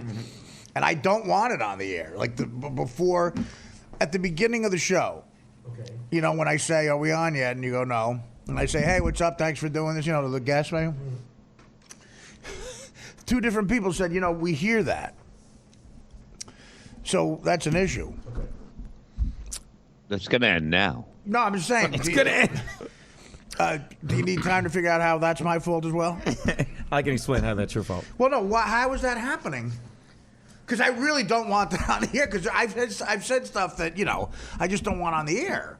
Yeah. That's why I asked the question. And how does that happen? Because they repeated a question I asked. What's his name? David Wells. Before. So they hear it. What is the confused look on your face? You know what I'm talking about, right? Yes. Yeah. So is it flipping? Well, he is a big shot with Mets now. Yeah, I know. He does the Mets games. Yeah. I mean, I just honestly just work. Well, I won't say anything. I'll just make a note, just not the, because I never trust that anyway. Honestly, to tell you the truth, I don't care who it is. You need an opening like me. You got to go. Welcome to the Artie Lang Show with me. That's your open? Yeah. But you say your name though, right? I say my name, but I'm saying that's when my guys know. Welcome. Now I like the low key because it shows the loserness of my existence. The low key air conditioner unit. But this is an open forum. This is not for after the show. Dan, what are your thoughts on this? Should we talk to Flippin? I'll talk to him. I think we need to sit. It's Very sullen. Why is it something he's doing? I don't know. Because I go back and listen to the show. I don't. If there's something you want out, I always take it out and I go back and listen. I'm saying this is the very beginning. When I ask, I do always make a point to ask to remind you guys. Is there an on-off button, or what? You know, is it that simple, or no? Yes, there's an on-off button. So I'm asking, is it on yet? And you guys say no. Is it on? Off. When I'm talking to Dave Wells, I'm saying, "How you doing, buddy?" Even to protect them, you know, like I was afraid, you know. Right. I think David Wells did say the N-word. I'm kidding. You would never do that. That was me. Now, do you want this on, or I do. I would like it on. Do you want what on? What we're talking now? Right now. Does it matter? What I want? I think it's very organic. Anyway. I think it's very organic. I always kind of liked it. I mean, if I say no, it'll just be on anyway. What should I say? You don't have a choice. I like how he's presenting me with a choice. It was never anything bad, though, that you said, right? No, well, not badness. I mean, you just don't want certain shit, you know. Yeah, you want to sound professional. You know what I mean? Not professional, you know. It's like just whatever. It's just you know. I don't like to be on the air when I don't think I'm on the air. Yeah, I think Flippin is fishing for a raise. How's he doing that? By fucking up the show? By saying, hey, I could probably take care of this if I had a little more, you know. So he's blackmailing. Pretty much. That's not the way to do it. He's N-wording. I think what he should do is he should say, Nincompoop. you know, I'll do a great job, and then prove it to me that he can do a great job, and then I'll give him. But your point is he'll keep the tape with me saying something offensive. Yeah. That's a good way to go in life. Yeah, sure. Yeah, you have a list. You have a tape of Artie saying something offensive. Welcome to the club. Yeah, right. Exactly. Get in line. Get in the queue. Me saying something offensive. Is that you're done with that bit? Yeah, that was all Okay. bad. Pretty pleased with it. They could use some punch. Dan, leave that in. Yeah, I mean, if you want to call, do the matter. We're calling it the Matter East move. If you want to call later and give it while you're eating dinner. I'm always, you know me. I'm always calling full out. Yeah. Say, don't put that in. like Joe Matter East, if you want to give a full outline over supper of what you want in and what you want out. Because he, for some reason, still thinks he's relevant in the industry. See, I don't kid myself with that. Well, I mean, no, it's just a matter of, my God, who acts like that? You also haven't had dinner in years, so That's true. it's a big difference. I don't sit down at dinner and be like, let me go over my day's work. Well, You're right. comedians don't have that lifestyle. We don't. We do have a very, you know, I can't remember the last time I sat down for supper, dinner, and just have sixth grade maybe. Sixth grade. Bob, your thoughts? I don't even sit at the dining room table to eat. I just find somewhere to get away and hide. Right. Jesus. Gee, my God, it's dark. What did happen, Bob? Something clearly happened. Is everything all right? No, it's just that, look, anything, if I eat a raw steak, it's disgusting. Well, it is for anybody. You're a human being. Yeah, anybody does it. It's like you're not a mountain lion. Keep that up. A dentist might pay to shoot like you. A fucking mountain lion. I eat like a fucking animal. And she goes, how can you eat like that? I said, don't fucking look at me. And I got to fucking curdle up like I got a fucking hunchback. And Bob, I think any non-interested third party would agree that you're being hostile in that situation. Oh, yeah. You're eating bad. Don't fucking look at me. Why do you eat that raw steak? Don't fucking look at me. Yeah, don't fucking look at me. You can't drive. Don't look at me. That's what it is. You can't drive in the car with them because, she's like, watch out for the light. And I'm like, what the fuck? Like, I just started driving, It's like... It's amazing. It's like, why do they have to talk? So let's go over the bullet points here. You're to start off. You're eating a raw steak in the marriage. That's one. Which to me is a passive-aggressive, hostile move. Yeah, that you don't think I you like can raw cook. steaks. I like raw pork chops. I like anything that's kind of meat, kind of raw. How don't you have ptomaine? What the fuck? I mean, how are you alive? You can't eat raw pork Am I chops. alive? Nothing can fucking kill me. God damn it! I mean, it's good for me. What expensive gas or cooking bill are you afraid of? Cooking food, is that it? It's not a money thing, is it? Listen to me. It fucking tastes good when it's fucking bleeding. You talking about the steak? Yeah. Yeah, but you never ate pussy when it was bleeding. You didn't know. Yes. The whole while the girl's yelling, You don't look know. at me. You don't know until you go home and you got fucking, you know what I mean? You got clown makeup on your face. Well, then you could don't be yucky. know. What are you, Jared Fogle? That's what he goes by. Is that what Jared Fogle? Now, what? By the way, the Jared from Subway thing. What is the full story there? Was he fucking like 15 and 16-year-old girls, which basically Elvis and every rock star did? Yeah. Or was it bull? No, he was fucking younger girls, wasn't he? At first, it was all girls. Yeah. Yeah, Right? but But how young are we talking about? He went to their 11, mothers. 12? and that- 11? I He was think, asking. don't quote me on that, but wasn't it like 11 or 12? I'm looking at Dan because I just assume he knows. 15 He's or the grown-up. 16-year-olds, too. He was asking other women. He had like asked for 11. Wait, I got to make a note of that. Don't quote Gino on something.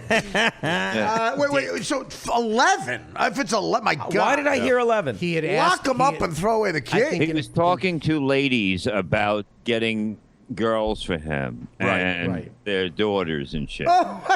Yeah. And saying it very matter-of-factly, I'm told. Right. What, on the internet? You didn't even think they'd be appalled by it. That's the Well, worst are part they of it. women? You don't pose that to normal women. Were they women who do this for a living? Like pimp out? There are women He who do posed that. it to normal women, I was told. I thought it was his business manager, too. Wow, we're really informed about this. Yeah, well, Jesus do Christ, you Artie, wanna have read you it? tried the new chicken sandwich? Does anyone really want to read about this disgusting Well, I mean, thing? it's a big You know? news story, and we are comedians. No, it's fucked up, man. Yeah, that's how he did it. This lady taped him after a while, and he would go, I kind of, he's like ordering children. So she's like his Dan. She tapes him. Yeah. She's basically like a waitress that comes by the table, and he goes, how about a 14-year-old? That would be hilarious. it? Yeah. That'd be hilarious. Hey, David Wells, can you get me an 11-year-old boy to fuck? Dan, this isn't on, right? Yeah, I'll get you one. And me and David Cohn fuck them all the time. Sorry, Not we're on, at right? 11-year-olds, but we have a 13 that looks young.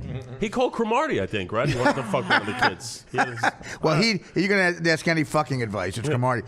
But no, but first of all, it is not to keep harping on it, but it is embarrassing when Yeah. Artie's bloated liver or Rick from L.A. is saying, like, hey, man, you want to hear verbatim what you said before the show when you thought you weren't? Then he starts asking questions about he starts quoting questions I asked of David Wells. Oh, yeah, it's on a lot, Art. Yeah. You got an engaged group on Twitter, right? A what? A gauge what? An engaged group on Twitter. oh. They'll find it. There's some people who are like private fucking detectives. Yep. Columbos. Love Columbo. Cadumbo. Yeah, why don't they just show? That's it. If I had 5 Columbos in a row and you're in L.A., that's how I do it. I mean, because Columbos are that good. You could kill time. Yeah, I agree. Right? I love Columbo. Oh. Me and Dan have had discussions at length about What do you Columbo. talk about? I mean, I love the villains are always like funny, tongue-in-cheek. I just think if you watch it closely enough, he's always got one really clever, like hilarious line. You know what I mean? He's got a lot of them, Yeah. I don't know why they ever doubt him. Are they hiding in the attic? Yeah, every week. Every week they still doubt him. One more thing, sir. I love when like the Robert Conrad guy, the knock the battery off, when he's in something, or that type of character eventually calls Columbo an idiot. Yeah. And he's just exhausted with how much of a moron he thinks. Okay, I'll play Columbo. Yeah, that's my ottoman, and it was pointed this way the night of the murder. Can you tell me why that makes me the mass murderer? You're right, sir. It's a banter. There's always like exposition the writer gives the murderer where he hangs himself. He explains why. All right, yeah, absolutely. I had a machine gun in the drawer. I told you I like to shoot while game, and it was gone Saturday because my wife had the car and I kept the keys. Do you mind telling me why? Are you recording this, Columbo? How does that make me the murderer? You're right, sir. You just explained it. Word for word. He's the man. You know how much money Peter Falk made off of that? I saw a estimated syndication. Take a guess. I read it in a book. A guess. 15 million. About 50 million. 15 million would be what he tipped the fucking the wardrobe department. people, the people that parked his Fiat. You got to remember this about Peugeot. you got to remember this about TV syndication, man. It is the bee's fucking knees. You do not want to be a movie star if your want is just money. Movie stars? No. Ray Romano could pay Al Pacino and Robert De Niro to do a play in his backyard. I love that. Okay? Well, I mean, if you want to fucking Will Smith? Will Smith! Fuck his movie career. He had points in the fresh air of goddamn Bel Air. What the fuck? Fresh Prince. The fresh air of Prince Air. What the fuck? Fresh Prince Bell. What the fuck? And it was the Beverly Hillbillies. They stole the fucking idea. In the 70s, they didn't make as much money because look, what do you think Lamont got from San Francisco? Oh, no, he didn't have points. He was a cast. Well, he was a big dummy. You know what he became? They asked Red Fox in an interview, where's Lamont? He goes, he gained like 300 pounds. He's a preacher in Vegas. Are you serious? Yeah, he goes, you knee deep in pussy.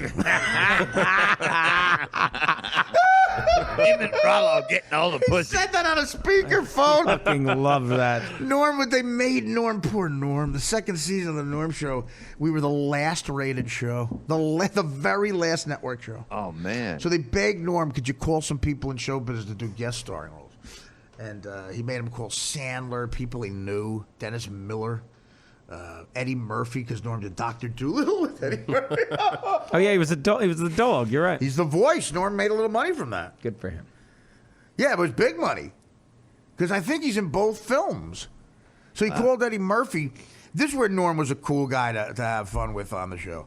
We were rehearsing a scene, and his assistant says Eddie Murphy's on the phone. He finally called him back. Like, Norm put in a call. Right. And he's waiting for Eddie Murphy. He figured he blew him off. 2 weeks later, his assistant says, Eddie Murphy is on the phone in your office. And Norm says to me, Norm was like a big kid like with that. He goes, hey, come on, I'll put him on speakerphone. I just won't tell him you're there. You can hear the whole, write down questions you want me to ask him and whatever.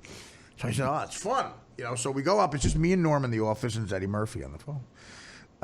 And he's real, mellow. He's like, hey, man, what's up, man? He goes, how you doing, man? What's going on? Where are you? He goes, yeah, I'm a place in New Jersey, man. And Norm goes, Bubble Hill? I say, the Bubble Hill? He goes, yeah, Bubble Hill. I named that when I was a kid, man. Because it was like a party house, Bubble Hill, when I bought it. And now I'm married with kids. And I goes, yeah, man, I read parties were crazy there. And he goes, yeah, Bubble Hill ain't the same as it was back then, man. You'd have Dick Cavett getting blown in the living room.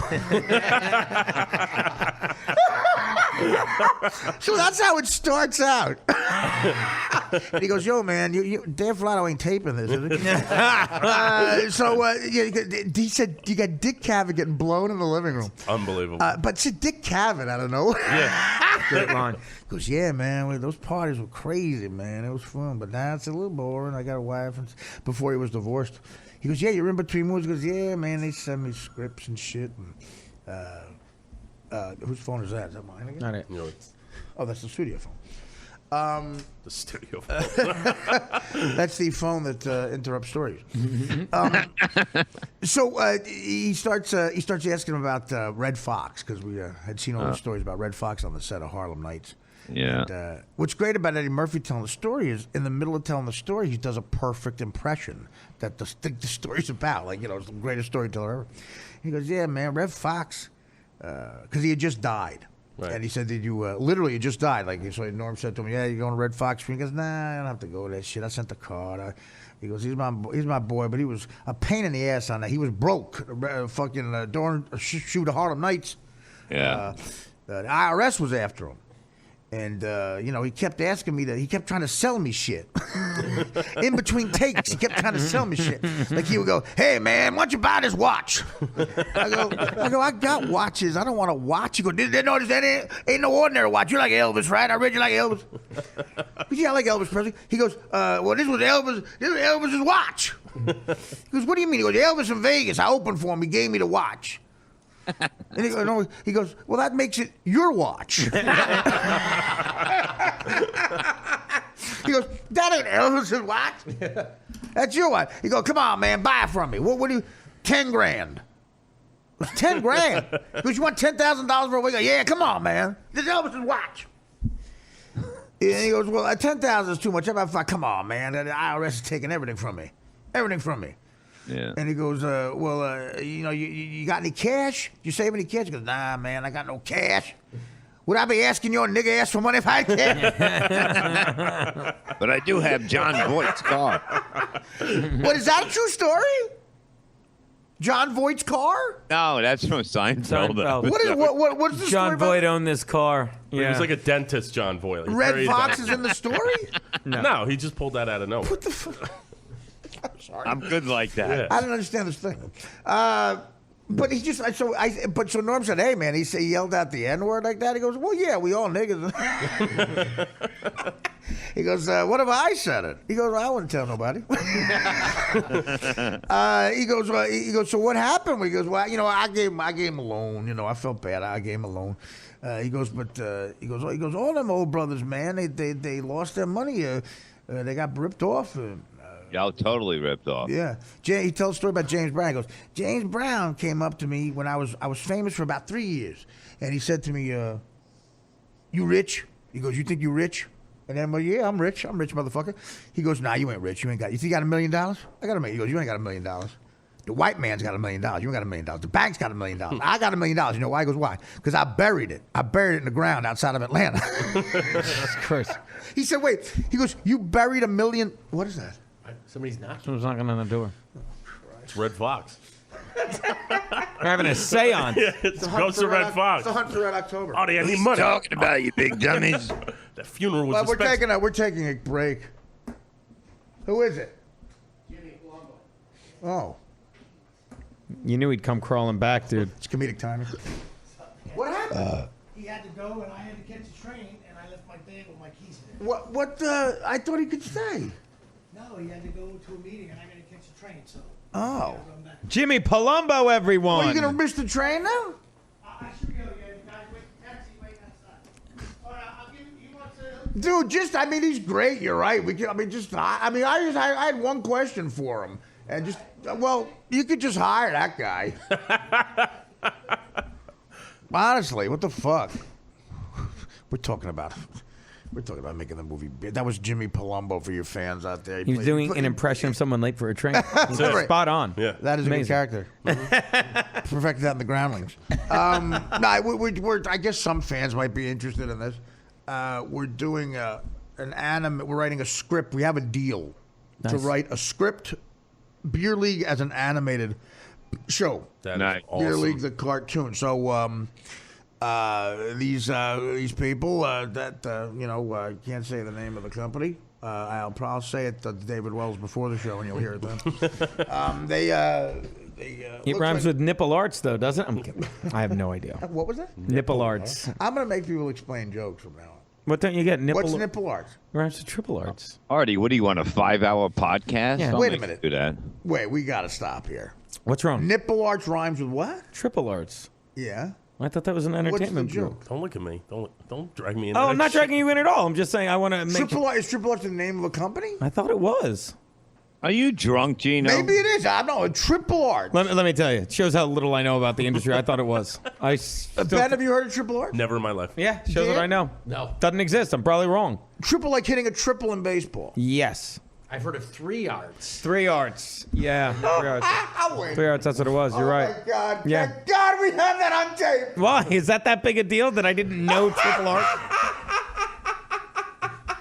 Artie, when did you really lose thought 3 respect? arts was triple arts? Yeah, I did. I said it wrong. Like when the second. Gino, let me explain something. Okay. 3 arts is like. It's like they're the biggest management company. Which is why I know nothing about them. In comedy. Exactly. Which is why I know nothing They about were them. my manager for a little while. And then when they stopped representing me, it was after I stabbed myself 9 times. They said, Art, let me explain something to you. We feel for you, but... By the way, that's 333. Right. Exactly. Well, they said, listen, we feel for you, but after stabbing yourself 9 times, we had a board meeting. We all agree your earning potential is low right now. 8 We don't want would have kept you. We don't want... Right, exactly. 8's the limit for our stars. Right. We had a meeting, Art. Now, at the time, this is not... The 3 arts represented, at the time, Chris Rock, Louis C.K., Dave Chappelle, on down the line. Every big name you can imagine. And them are Brillstein Gray. It's a two player game there in management. So for a couple of years, I had the guy there, and he claimed it was something else. But basically, what he said to me was, we sat down and we said, listen, we have a client that on heroin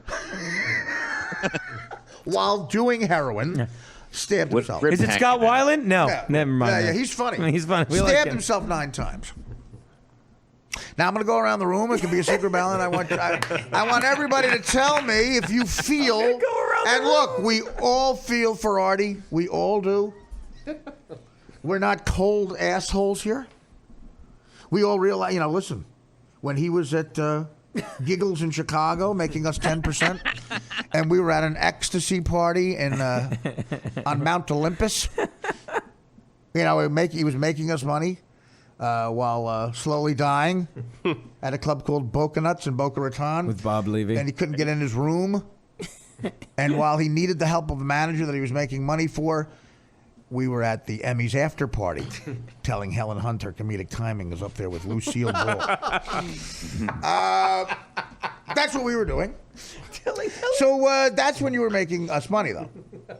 So while we do feel for you, not many clients come back from stabbing themselves 9 times on heroin.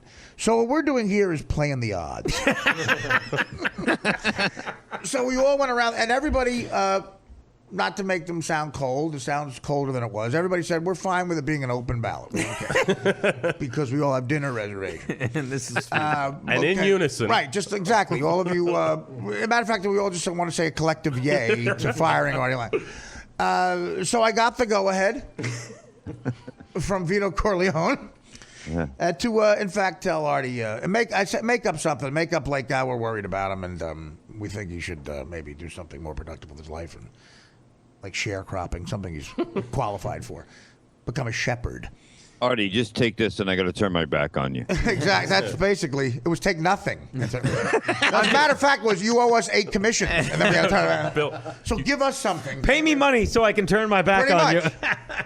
and the letter said you're not triple arts. Yeah. I mean 3 Triple arts. arts? I mean Shows how 3 much- arts So material. yeah, 3 arts was there, and they said basically we can't work with you anymore. We're one less art because Right. of you. Well, they said, listen, they represented Mitch Hedberg as well, and they said, Art, Mitch, we went through after we found that Mitch passed away, that was a tough 30 seconds for all of us. Before we got back to the after party at the Aspen Comedy Festival. But listen, you good luck with everything. Tell him good luck. We won't personally make calls. Our assistants will call him. And maybe send him some Russell Stover's chocolates. Nice. And we'll find out if he's diabetic yet, because I'm sure it's coming down the road. And, listen, tell him it is rare that someone stabs themselves 9 times on heroin. Usually in a time like this, they need support from their manager. Basically, what we're willing to say openly is we're not willing to give that support. We have other things to do. So, I was let go. I was let go while I was in the loony bin, literally. I was in the loony bin. They basically put names in that stuff in a thing and said no or yes. No, well, at times they would do it because they did, I guess, for some reason within the company, with certain votes, they want it to be a secret to who thought what, I guess. I don't know. I guess people have different motives. Did they say to you, Artie, they go, the bad news is we got to get rid of you. The good news is I'm your secret Santa. Yeah, exactly. That would have been the bad news as well. Yeah. Because they're buying me a gift with my money. So it was a little whatever. They were playing the odds, but I mean, it does feel good now because I mean they basically didn't think I would ever work again. Yeah, and since then I've done better than they thought. Put it that way. So that feels good. You're a fighter, motherfucker. You're back. Well, listen, I would still play the odds and say it's probably not going to end well. It is going to end. What I'm trying to do is make sure the mountain gets farther and farther away. You don't want to hit the mountain as late as possible. But when I left there, I stayed manager-less for a while. But they were the biggest deal. And 3 Arts, again, Louis in the beginning. Triple Arts. Thank you. And so I'll go around the room. Gino's been a comedian in New York. Yes. For... how long you been doing stand-up in New York? Jeez, 2001, got up here. And it's very, very impressive. Very impressive for anybody to move to New York from anywhere, like, just at Delaware. I don't care. It might as well be Kansas. Yeah, that's hard to fucking do. No, it is. It's hard to fucking do. And come up here, get a place, and make a living in comedy. I mean, that's not easy. And that's what he's been doing. In the biggest city, in the biggest market, challenging. People see him who can hire him. I mean, I'm not a big deal in show business, but I had the ability to hire Gino because I was making a certain amount of money, and I wanted the shows to be good. I made the decision of like, you could go both ways with stuff. You could say, listen, I want to have someone who's easy to follow. And it makes me look better. I went the direct opposite. First of all, I said I wanted to have a party on the road and have fun back when I was having fun. And before I was banned from having fun. And also I said, no, I want to go. I want the Genos. I want the Nick DePauls. I want these guys. Because I want the people to leave going, that was a great show top to bottom. I don't want lulls. And I said, listen, it's a challenge anyway. I want the Bob Levy's. I want to try to follow Levy and these guys because it makes it more of a challenge for me. I'll bring my A game, and the audience sees a great show all the way around, and I'll pay them extra for it because I'm lucky enough right now to be making that kind of money. So I said that. So again, I'm giving Gino credit here that he's been doing. And obviously, you guys I hope know that deep down. That's how I feel. And but here's where I'll just give you a little bit of a hit. You've been a stand-up for 20 years. I feel you should know. It's 3 Arts and not Triple Arts. I should. Dan, should he know it's 3 Arts? Yeah. Dan knows it's 3 Arts. I know. Ben, should he know it's 3 Arts? Ben knew it was 3 Arts. I know. Ben's the one who cracked Do you realize I got the look? I got to see all 3 of the looks of your faces when you're like, does he mean 3 Arts? Right, Well, at first I thought that was like your name for it.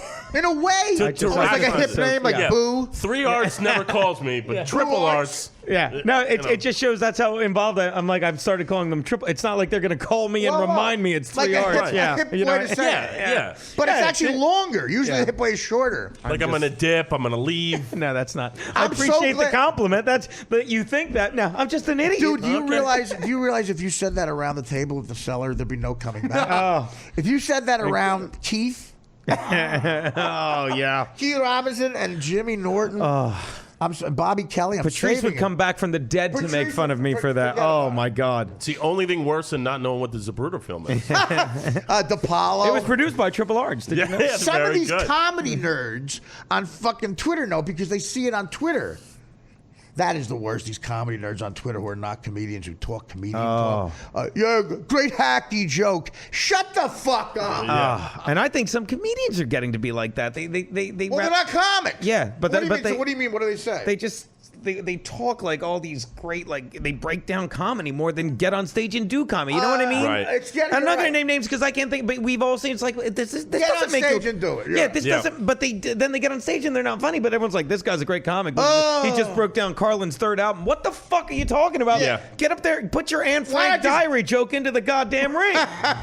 Well, do the third fucking album of Carlin. Why just rip them off for Christ's sake? But that's what I mean. But it's what you say about the comedy nerds. But I see see that at clubs now. It's like Terrible. that doesn't make you a comedian to be able to break it down. You got to get up there and then they get up there and they do one clever. So my point is just, God, please memorize 3 arts. I'm never. Every time I say 3 arts, I'm gonna think of this moment and just grin like the idiot that I am. Let me ask you this. It was worth it just to see. You're all like, what? And Dan's like, I think you did mean. I 3 felt arts. dumb for not knowing it. I was like, fuck. When Something's you coming brought it I had up, no idea. part of me said, he couldn't mean that. Oh. I actually said he couldn't mean that. How about when I explained to him, like, why are you being dicks to triple arts, right? Yeah. I'm like, nipple rhymes are triple, and Artie's like, Oh, that's I right. have no idea. He based a horrible joke on it. It had steps. That joke means you should be a triple art. Probably shouldn't have brought the joke part Anyone who back makes after that joke probably up shouldn't should have be a revisited. triple arts, not 3 arts. Should not have revisited the terrible joke You that should be started a this. double arts. Single arts. He should be an AA. Double triads. No, again, they are. Do you know who Dave Becky is? No. Okay, really? Should I? He was around the he was all over the comedy club scene. I mean, a big manager. There you go. Why would I know him? Well, you know Barry Katz, Of course. So you know the loser. Barry Katz, You know the loser version of him. Yes. Well, again, this Dave is me Becky we're talking is about. Dave Becky. I mean, again, he was because of the Stern action I had going on. I can make money. I mean, I'm not fucking delusional like I'm some sort of major talent. I can make a lot of money. And Becky was my direct manager. He's a powerful guy, good guy, Dave. Yeah. He's Louis' direct guy. He's an executive producer on the Louis Show. You see Dave Becky all over those shows. He represents Amy Poehler, every big deal at 3 Arts. I believe he represented Chappelle for a while, and before Dave showed everyone in his life who wasn't African American to the door. Then I believe I think he might still have Rock, or Rock might have left. I don't know, but again, as a friend. You should know 3 Arts. I'm all for I'm all for not knowing fucking the hip shit and show, but I do. A part of me loves that you say triple arts. And part of me is insanely. The part that needs to fill your show with material. No, but you did. That was a little. That was. You're welcome. I did that on purpose. That was laying the baby Jesus at the door, going frankincense, myrrh, and I'm going to say triple arts and a shitty joke. And Ben is going to say it's 3 Arts and be right. I did not run from it. I'm like, yeah, that's what I said. I did not back, but I'm like, yep, I'm an idiot. The good news is Rick in L.A. just started Triple Arts. So that is a company. Rick, call me. For God's sake. Rick from L.A. is a sniper, man. He's the one who pointed out that he hears the shit before. He listens to every syllable of the show. Someone made Somebody named their son after you? You think? That's Rick from L.A.? Yeah. Someone made a bootleg Aunt Olga account, and I was enjoying it all Was weekend. that him? Well, because I don't know. he's also my Mexican man. I don't know if it might be, but it was genuinely. It's him. Everything they said was complimentary of my Aunt Olga and just demeaning to me, and I enjoed every sound. My him. Eugenie of funny. He claims to have named his child after me. Well, he showed the birth certificate. Yeah, is it real? I don't know. Yeah, Rick no, I said think it's The real. guy can I think it's Photoshop real. anything, but I believe it's real. I think it's real. Well, people have done that. Mostly dogs, but people I've met the kid at book signings. At least 3 separate people over the years have brought the kid with the birth certificate. Yeah. He sent you a Pat Summerall video, too. What, Did you see today? that? No, I don't know. He put up like a video. Oh, yeah. I don't know why he's doing it in his car. That's Because weird. that's where he lives. hey, that's my bit. So he, because Artie does the Summerall. So he did a Pat Summerall, but he's in the front seat of his He did car. an impression of Pat Summerall? He did a caricature of a character that you do of Pat Summerall. Whoa. In homage. Like he's doing you, basically. I haven't seen it. As in a voice? The way that you hit Summerall's voice inflections, he's doing that, basically. Comedy nerd. Oh, I gotta do Comedy the murder. nerd on my left. Yeah, but he's doing it from his front seat of his car. Rick, if you're going to do that, do it in like your room or something. Does he drive Well, a Sonic? okay. Does he drive a Sonic? I don't know. Rick, say what you No, drive. he drives a supersonic. Wonder Worm. He Love gets my mad. car. He gets mad when we don't call. Apparently he leaves like 15 Grandma Caprio. Grandma Caprio and Aunt Olga had a whole thread I going. know, exactly. It was amazing. Well, now Rick from LA is starting to lose it where when we don't respond to him, he's responding to himself as other characters. That's insane. Dude, He's going to get signed by Triple Arts. I'm telling you, this right? kid's got something. No, he's going to show up at a Planned Parenthood with an AK-47. Yeah. Either way, entertainment. Yeah. Yelling a la Artie. Instead of fantastic a la stuff. Akbar. A la Artie. Help me. You're getting heat from that Rick and LA kid. I've never seen this Summerall video, but I'd be interested. He posted, he's just doing like the. Dan, have you seen it? Yeah, I saw it. He always copies me with. It was a couple weeks ago. There's a Twitter handle, Dictator Hitler.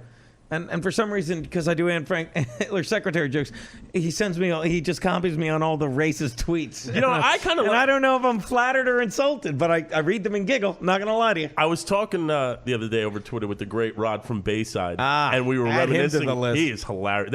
Hey, just walking the catwalk. That call, but we were laughing about. We used to be the crazy fans back in the day. Now, and Rod's like, we're like saints now. No kidding. Yeah, you know, under the tutelage of Dan, we had to tone it back a little bit if we wanted to keep coming back. Let that be a lesson to you Twitter psychos. Ease up a little bit.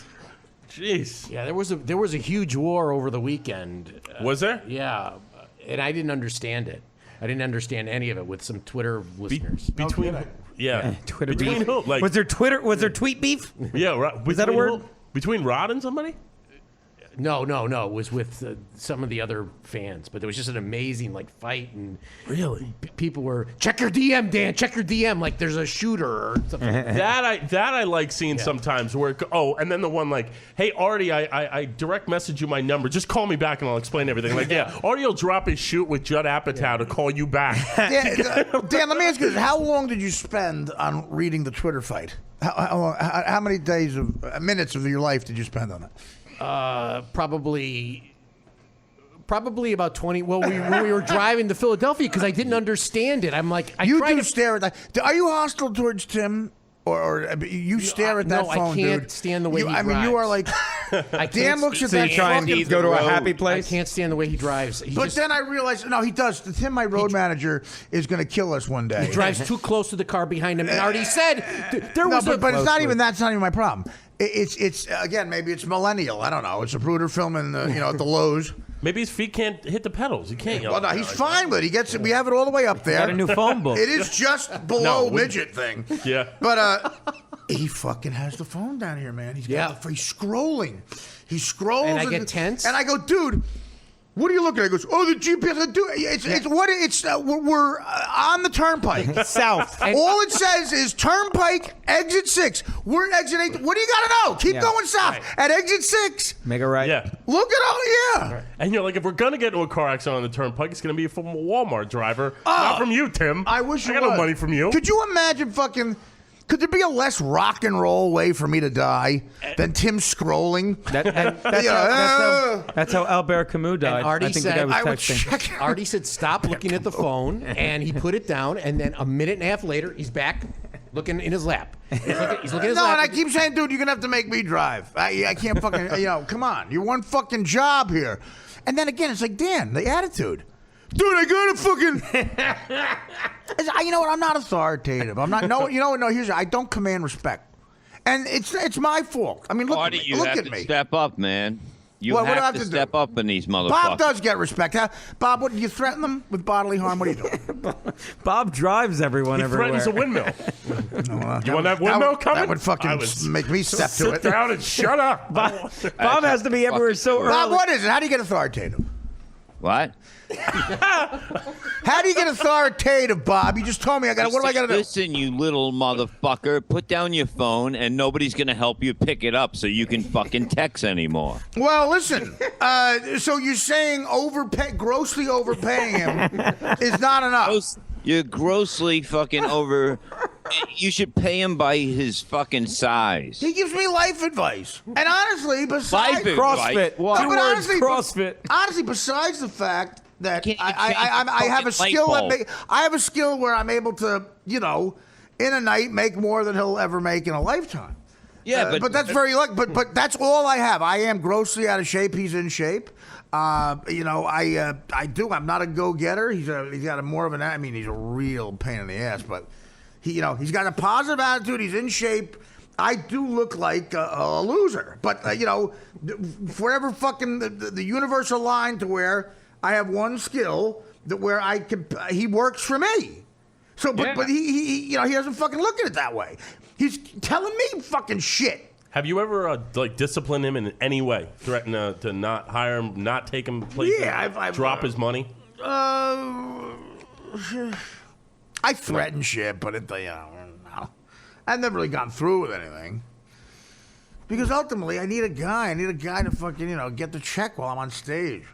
Who am I going to trust to do that, Gino? Yeah. Yeah. You'll be waiting 2 hours later. He carries the check out, Artie. He looks like fucking Happy Gilmore after he won a tournament. What happened? What? I sent Gino out to get the check 2 hours ago, Dan. You gave him. There was a comma in that check, Artie, and a lot of numbers on the other side of it. Last time I saw Gino, he was at the roulette table next to a woman with a colostomy bag.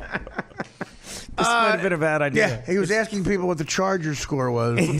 It's like giving a hooker money to buy you a Coke, Artie. Exactly. I'm 38. That's exactly. I think my favorite bit is when you go, I'm 38 for 38 on that Let one. me tell you something. I'm glad you brought that up because there's a comedian's neurosis. I did that bit at 40 for 40, and I didn't like it. And I said, let me try 38 for 38. Yeah. No change in the audience reaction. I love it. 38, I'm 38 for 38. Yeah, I'm going. It's a funny number. Any hack can fucking say 40. 40, you're rounding. 38 is a specific, it's like Right, 30, I'm 38. It's funny on the level of, it's a funnier number, and I counted the and amount you of say time. it like you're reminiscing too. You're like, I'm 38 for 38. Let's face it, it's a layered joke. Specific. We do spend. You do not have a shovel fucking big enough to dig yourself out of that fucking hole. Stop it. Bob's talking to his wife over there. Yeah, who's he talking to? He's talking to his wife. You're a fighter. You made it back. Oh my God! I mean, again, that reminds me of another great open mic guy. We used to do this thing. Me and Nick DiPaolo and David Tell. Sometimes we do this thing where you dig a hole on stage. You say something really offensive. Yeah. Yeah, well, Gino's good. My career. Gino's going to get in the back quick because he can fuck with the people in the crowd. They love that. They get you. But we would do a thing where go up and say something immediately, like really offensive, dig a hole, and that you have to get out of. So the skill is, getting out of it. Yeah. And there's times where you're not gonna. And Nick was amazing at it. But we played it. We did it once. We did it once where there were open mic guys getting interwoven. Well, not open mic, like whatever. Younger guys getting interwoven with the regular comics. And this one kid, you can just tell, like a live wire. Some of those guys would come into the cellar from Minnesota or something. Like they're a little off. We're all off, but maybe dangerous. So. It's always fun sometimes with a younger guy to focus. I said, we said, try the game, try that. So he goes, so you gave him a loaded gun and said, here you go, don't shoot yourself in the head. Well, let me tell you something. We were nice enough to go. Because he was, we didn't know what he was going to say. We didn't want to really. I said, you can't do it in front of Esty. Yeah, you can't because I didn't want him. God forbid. Yeah. Because that's a hole I'll never get out of for years. But he was getting spots at the other place, Greenwich, maybe one of those little places. One of them closed down, right? There was a Greenwich, and then there was something Boston else. Comedy Club. No, I know that, but I'm saying the one comedy, of the two other Comedy Village. Yeah, that. Yeah, I remember that. I love that closed room. down. That was fun. No, there was a good little room, but that closed down. But Esty did that old school L.A. Bud Friedman Mitzi Shore deal where you play one club, you can't play the other. It kind of sucks because, guys were trying to make a living just doing spots, but she was pissed about it because it was right up the block. But so we said, go down to that one and try it. Like a Tuesday night, 18 people in the place, something like that. 38 people. It's funnier. And okay. I'm like, can you get me booked on that? I'm doing LOL. We said, he said, what's the, I said, we don't try to be offensive, you got to dig out of it. So he gets up there. And this is what the kid says. I'm verbatim what he said now, because the grammar. I think when you think of a joke that sounds like it could be really mean, sometimes this has happened to me. You get so nervous, you missay it. Yeah, everything gets no grammar. So he told us what he was trying to say. I'll tell you what he was trying to say. I'll say what he said on stage, and you try to guess what he was trying to say. Okay. All right. Okay? This is how he gets up. Before he says hello or anything, he went like this. Niggers got AIDS. 3 words. Niggers got AIDS. That's all he said. Okay, screamed it. The place was like, it was like as if they were all watching a video of their grandmother being raped. Yeah. By a nigger with AIDS. No, Right. So the manager of that goes, whoa, and went up and said, listen, what are you doing? Argument starts. And the people are yelling at him. There's a black couple there, like appalled. And they had AIDS. Well, he said the N-word and AIDS in the same. Like, that's not a hole. That's the Grand Canyon. And we didn't tell him to do that. Right. Sure, you didn't. You didn't stop him. And so he gets off. We take him outside, and now he's almost starting to cry. He's like shivering. And I got 18 people. Don't worry about it. And we said, what were you trying to say? I have no idea. If we're still allowed to guess, I have no idea. Well, the AIDS epidemic. Where it started? How the AIDS? Try to think. What could he be saying? Black people started AIDS. Interracial marriage is bad. Carmelo Anthony needs help. NWA. Sleeping with an N-word can give you AIDS. That's what he was trying to say. If you sleep with an N-word, you'll get AIDS. And it said N-words got AIDS. Could there be a comedian that makes that setup stick? Pryor? Maybe Chris Rock. Anybody? I can do this. Give me a couple days. I'll put it in my football video this week. He forgot the entire structure of a sentence. He nailed the point. Of course you did. Who's gonna, that's not even offensive. That's startling. That's like, wow. I mean, they're like Hitler started speeches with less offensive shit. Seriously. And I think it affected his, like, he was not that great on stage. I He's love gun shy. The visual of you sending him down the streets like De Niro in Goodfellas. Like, no. Down. Keep going, down the street. When he got to the I in AIDS, Artie was like, maybe I should have explained this bit a little better. Did you start out with the punchline? maybe I should have explained exactly how it works. Digging a hole is one thing. We didn't say, like, lose your career. But if you don't have a career, who cares? But a positive, Carlos Mencia was in the crowd. Stole that. That's why we don't hear from him anymore. Could you anymore. imagine if Esty saw him do that? Oh, God. Maybe she would have said, thank you for coming to this club and trying to ruin it. Yeah. Well, he looked like a plant. Although, and I know you're not bashing Artie, I mean Esty, because I hate when bookers like, if you work this club, don't work that one. But Esty kind of had a point, because these clubs opened up afterwards and just tried to take the spillover of the cellar. They're trying to get the vibe that the cellar has. And it's really, like people talk about CBGBs, and I do think the Comedy Cellar will go down, 30 years from now, like what the CBGBs was. It's that hip of a place. Like, in other words, a lot of people, New York has become all bridge and tunnel, whatever you want to call it. It's so contrived. Like, the meatpacking district looks like Walt Disney built a meatpacking district ride. Right. The people are not cool. They're not edgy. It's not dangerous in a way that you. It's dangerous in a way like a frat boy might beat you up. But it's not dangerous the way. It's a non-threatening. It's a non-threatening dangerous. You're that's a perfect example. It looks like Disney World built a meatpacking district ride. I love that. Yeah, but you're right. The non-threatening. You're right. I mean, that's what it looks like. And people used to be molested. Now it's by someone in a Mickey Mouse uniform. Now Kim Kardashian and Seacrest. Yeah, instead of being raped by an actual rat, it's a guy in a rat uniform. And Goofy again, very disconcerting. To have Goofy force kiss you. But, so that's Manhattan. There's no bad neighborhoods in Manhattan anymore. You can't send somebody as a joke somewhere. Washington Heights was always a great one. Tell two people from Kansas, how do we get to the Yankee game? Give them the train that goes right by Yankee Stadium and drops you off in Washington Heights in the barrio. And say, if you get lost, tell them, remember the word punta.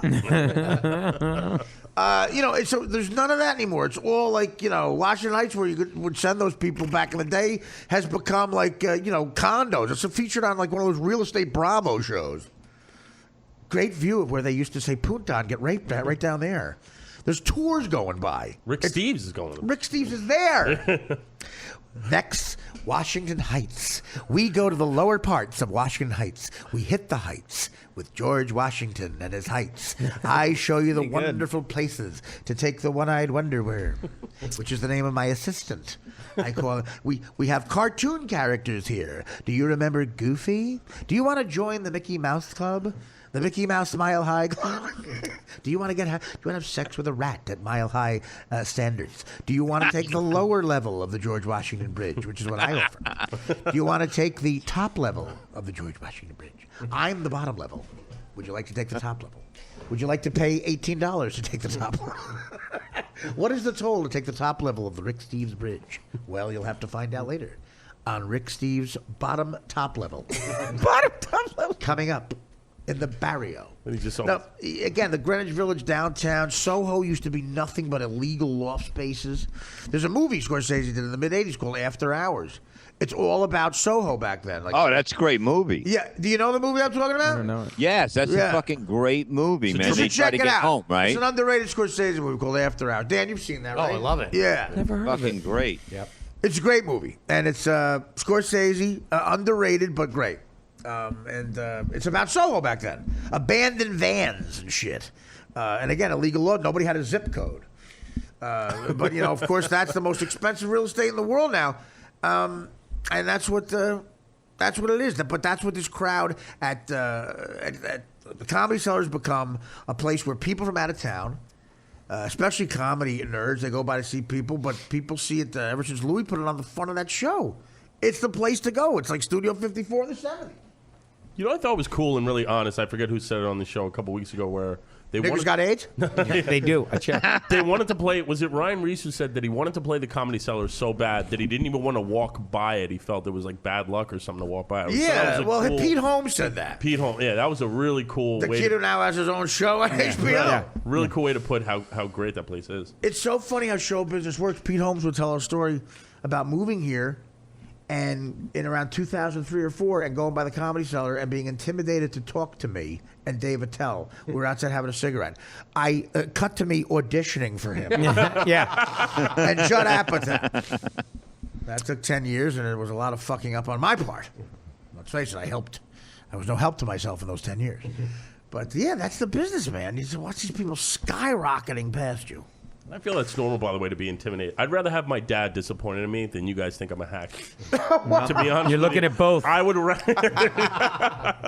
Wait, is that true? That's 100%. Oh my God, are you kidding me? That's 100% true. Oh. To Well, have- do you like your father? I mean, well... Yeah, we get along, It's a you know. generational thing. You don't want your I father... don't know why I said we get along. We're nothing alike. No, we don't really talk. But you don't get along because of it? Nah, probably. Yeah.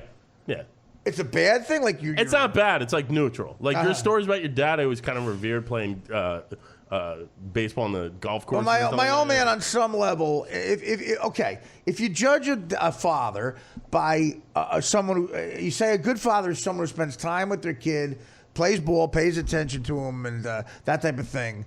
My father was a great dad. If you say a father's bad, if at the age of 13 he teaches you how to steal cable and blames you for taking a snowblower because a juvenile's a worse rap from the next door neighbor.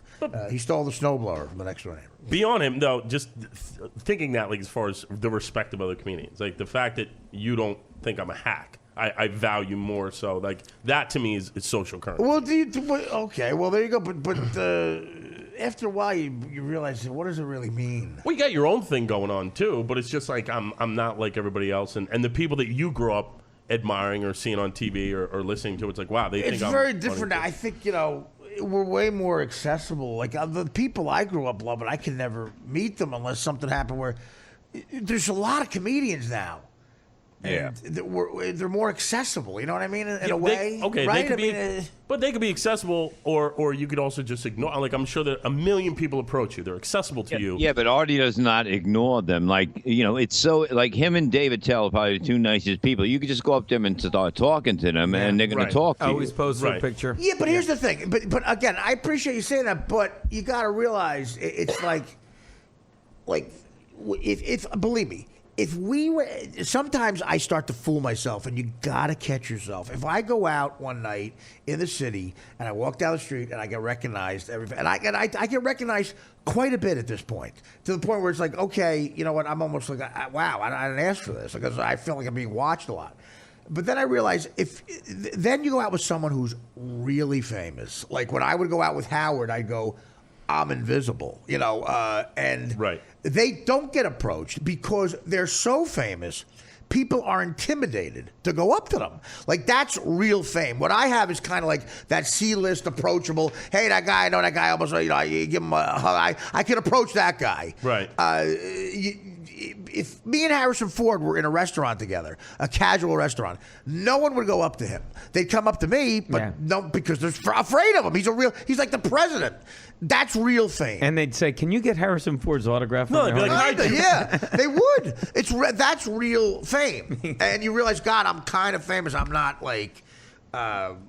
And it's very claustrophobic. Like Howard, I'm going to try to. Howard, I bet, spent $1 million a year in just security, like just making sure he didn't have to deal with getting mobbed by people. In other words, a capsule living. Your apartment to your fucking limo to a and people who are close to him in private jets, not because of anything pretentious, because he wants them to be safe. Yeah. He's a major public figure.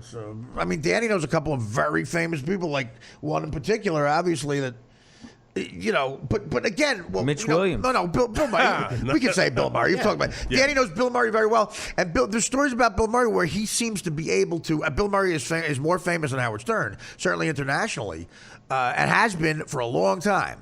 Two icons in different ways, but Bill Murray is, Howard would be excited to meet Bill Murray type of thing. But Bill Murray seems to, with the stories you hear about him. Now, I never hung out with him the way I did with Howard, but he seems to enjoy it more. Like the stories about him bartending. Yes. He'll get behind a bar and bartend at a club, and someone will recognize him in the stories. Like he goes, he says to them, "Who would believe you?" Like when people notice it's him, right? Which could be legend and bullshit, but. Like, how often, when he goes out, how often is it that much he enjoys it? Or does people seem miserable because you're trapped? I've never seen him complain, except for if somebody forces him to sign something. He'll take a picture, absolutely. But with anybody? Yeah, with walking anybody. down the street. Yes, he'll take a picture. But if you have but does he open up a floodgate there, man? Yeah. Bill Murray is taking pictures on 6th Avenue? People are going to fucking start tweeting it, Yeah. Well, Bob had a good point. He just, I don't know if you guys heard it. If He you're having did? dinner, he Yeah, said, if you're having Bob dinner. Levy, or are you on the phone with By the somebody? way, the title of this episode is Bob had a good point. Bob had a that's good exactly point right. one time. If you're having dinner, you don't bother him. I mean, if you need the picture, It's back. just rules. But look, you should be fucking nice to people that made you, and no matter what, you should know how big you are. You should still be nice to people. It's harder to be an asshole sometimes. People go out of the and I've seen famous people that I've hung out with who, God, I'm embarrassed by how they treat people. Joe Matarese. Well, Joe, again, I know a lot of people want to say Joe, that classic episode of Fixing Joe. You better watch. the one that I I tweeted count over the 15 weekend. classics, by the way. He's gonna want this cut out, Artie. Keep it up. You're gonna get that phone call tonight. not Can you picking cut up that? the phone. I needed something tweeted, and I felt like Matarese. I'm like, I need a favor, Dan. It's like I'm gonna ask him. Oh, I don't care. Of course I I know don't you care. don't care, but it's all. I'm like, oh, and Dan's like, no problem, But bud. it's I'm like, the I way- felt like Matarese. I'm like, I just need a It tweet. ain't about asking. It's the way some people ask. Oh, They do treat you like you're the fucking employee. And in Joe's text, it's in Artie's words, say this is a classic Fixing Joe. he did not. Yeah, he did. Well, here's Artie's words. Go fuck yourself. We're not tweeting it, Joe. I'd be like, in Artie's words, just watch fucking Gino's video. That's what I would text you. Yeah. Fucking Gino needs you to watch his goddamn video. I think Artie really tweeted this. You know what the funny thing is? I go on Artie Lang's page to get some laughs and that shit. All I see is Artie, him and Joe Matarese and Gino going, "Can you retweet this? This is a great episode." I can't believe that in this classic episode. I enjoy watching when a fan or something already will tell you not to do something on Twitter, and you can just tell that you take if a fan's like, "Oh, you're gonna tweet that again," or "That's not funny," and you go, "Okay, asshole, I'll check with you every time I want to see if something's fucking Now, funny." most of the times I like to ignore people, but if someone gets you in the wrong, bad fucking mood, because it's like a child messing with a lion. From a wit perspective, okay. Because they know that he's in a cage and he can't get to them. That's why people do things like that. They can't. They're not. They would never do it in front of you. Right. But they'll do it like that. Right. That's the whole thing. Say that again. What do you mean? He took the lion analogy a step further by actually Because they putting would you in a never. cage. They'll do things on Twitter they would never say to your face. That's a Right. fact. That's a fact. They would probably shit their pants if. I I got. know. A lot of times when you.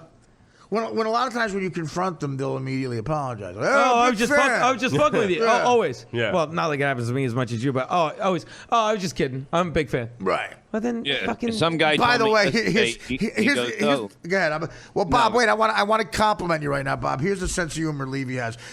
I just got this. We were talking about Timmy driving. Oh. This is a picture. We were on the road, and we were on the road in Florida, I think, somewhere. We were driving from. We had 2 one-nighters in like Tampa, then Miami. We could have been fucking arrested having a fucking underage driver. Right. We do the Tampa gig. We get up. We're doing that drive to Miami, and Timmy's driving. And look, you could see, first of all, how short he is. He doesn't go up to the fucking headrest. And he's looking my down. God, that's hilarious. He's looking down at the phone. You can see him looking down at the phone. Yeah, That's dangerous. hilarious. You know what? Put this on Twitter, Dan. Okay. Send it to Dan. Hey, don't forget, tag me. Yeah, tag. Tag, Bob. And send that to There's Triple 2 R. pictures of him. It looks like I actually put up you on deserve that shit for that. one I of like those it. pictures on my thing, and I said, I'm going to a show. I have my son driving, and everybody wrote back, "That's so cool." No, it really is astonishing. No, I liked him, but he gets a little crazy. You know what I mean? No, he doesn't. He yells at him. He starts going. He starts on a drive. It's more than a couple of hours. He'll start hitting me with the CrossFit conversation. I love the CrossFit. And then I start going to him. Listen, I go, what do you want to do? He's 36. I go, what's the plan here, man? You made what, $30,000 last year because you did 30 gigs with me. $1,000 a show. Me and Dan even got him. We got him pussy in Florida. We were vouching for him, like unbelievable. Vouching. With a capital G. You were vouching? Vouching with a capital G. Well, whatever the fuck it is. Well, we were fucking. It's not English, I'll tell you that much. The real wordsmith. Shut the fuck up, you alcoholic. Why am I an alcoholic? I was vouching for you. He said to me Saturday night when we were about to leave, there was a bag of cranberry nuts from Trader Joe's that I bought. He goes, I approve of this. And I go, thanks, Tim. He's like, Dan, I go, it's for when I get hungry in the middle of the night or something and I don't want to eat a big meal. He goes, Dan, think of yourself as a car, and every once in a while you have to put fuel in it. No. Oh, my God. And then he picked up the bag and threw it over his back like Santa Claus and walked out. It's like he took some bumper stickers that were like, someone said that 150 years ago. How bad did you want to punch him in the face, Dan? Think of yourself as a car. Dan, you hate him. Tell the I truth. like Timmy. I do. But You like No, him, you but don't. hate him. No, you're such a liar. I do. Think of yourself as You a don't thing. like Sometimes you have to anybody. keep- Dan, you're telling me you wouldn't get down on your knees and punch him in the face. Yeah, it's not bad. It's not bad. Don't not fucking bad. lie to me.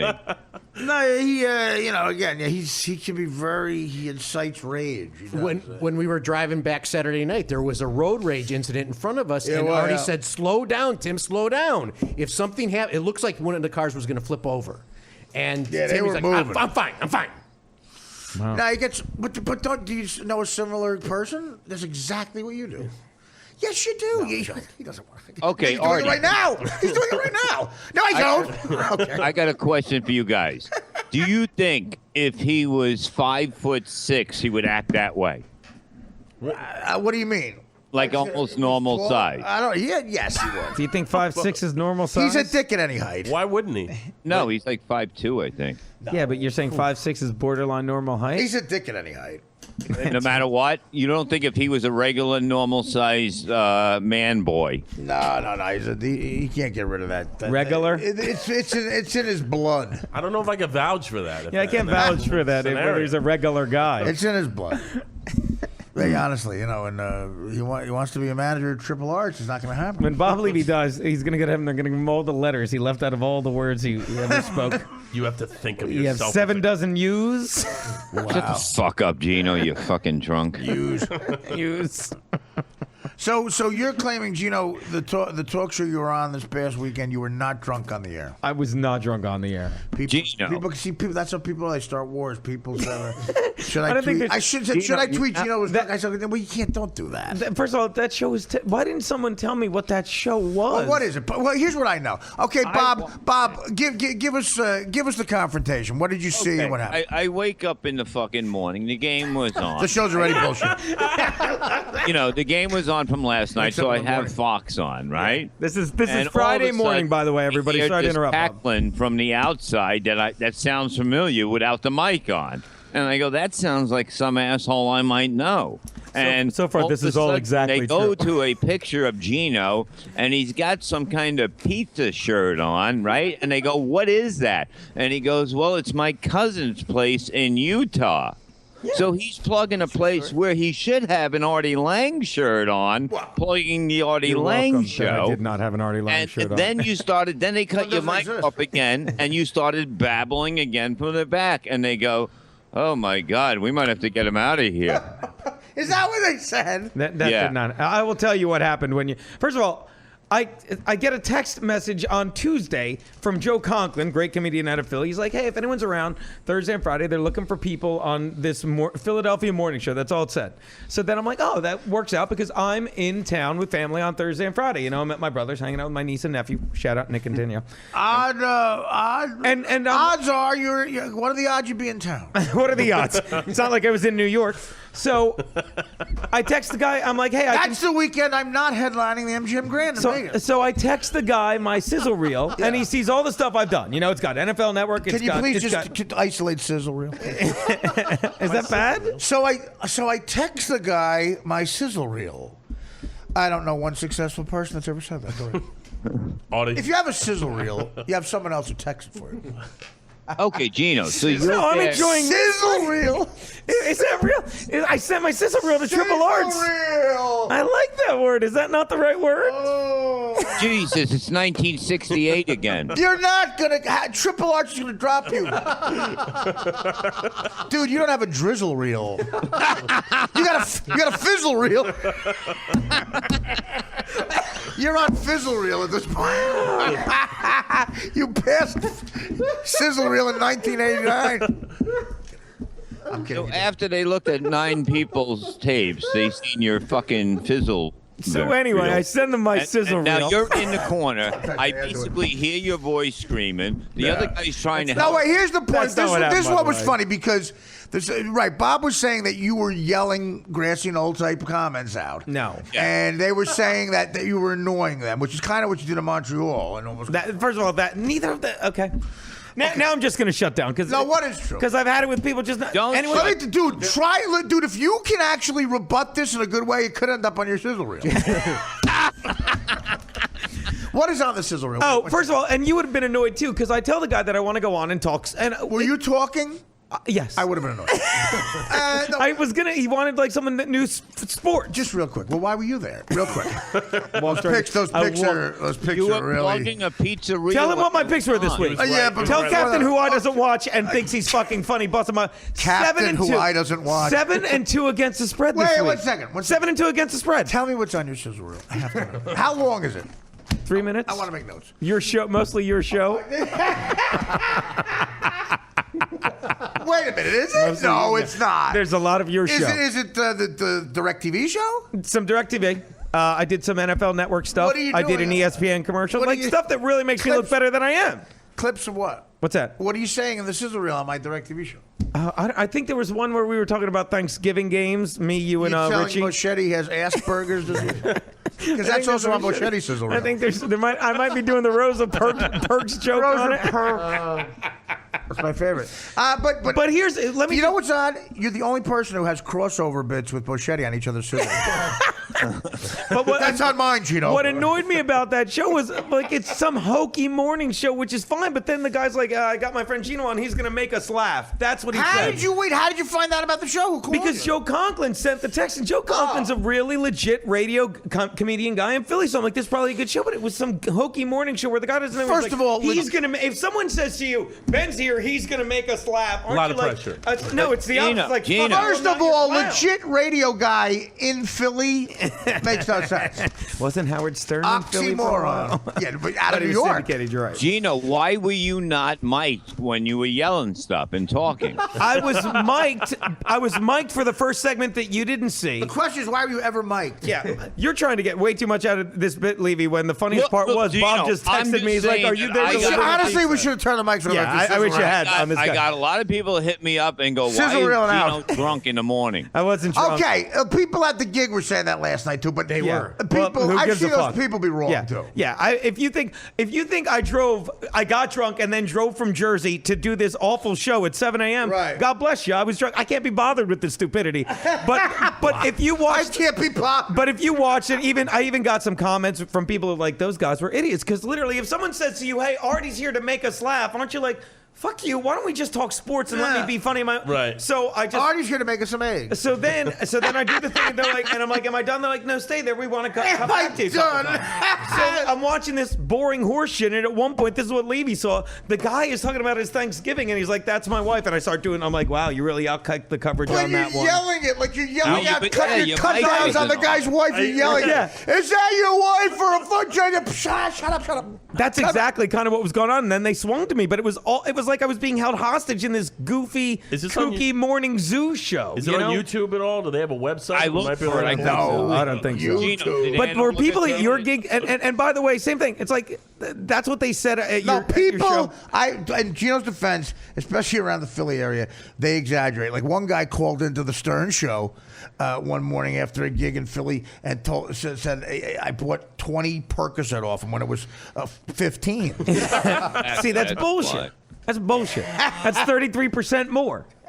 I gave Levy $18,000 once to find me 9 Percocet. No, you tried to give it to somebody else, and I had to almost fucking kill the guy to get it back. And then you call me the next day, and you go, "I got a question for you. You have my money." What was it? It was 18,000.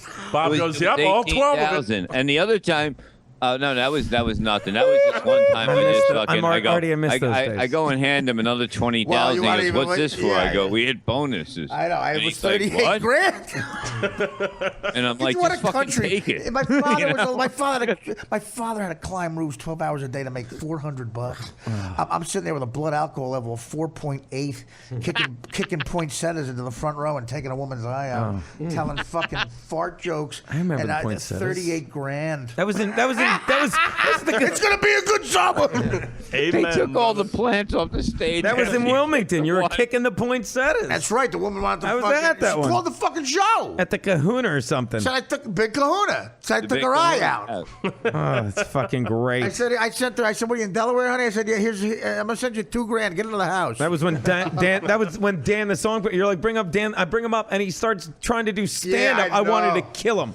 And he did like, please don't and get me I'm like trying to get him off, and he's like, not bad. And I said, oh. And the rest of the show, I kept saying, the rest of the show, I kept saying, if you guys don't get, I'll bring Dan back out. Like I was just like, we'll bring Dan back out, people. Yeah. Just a big piece of shit. That's just so insulting. It's like, hey, I listen to music. Why don't I do some song parodies, Dan? Okay, it was like 3,000 people in Delaware. So a Philly, Delaware, DC crowd, a collection of dangerous people. Yeah.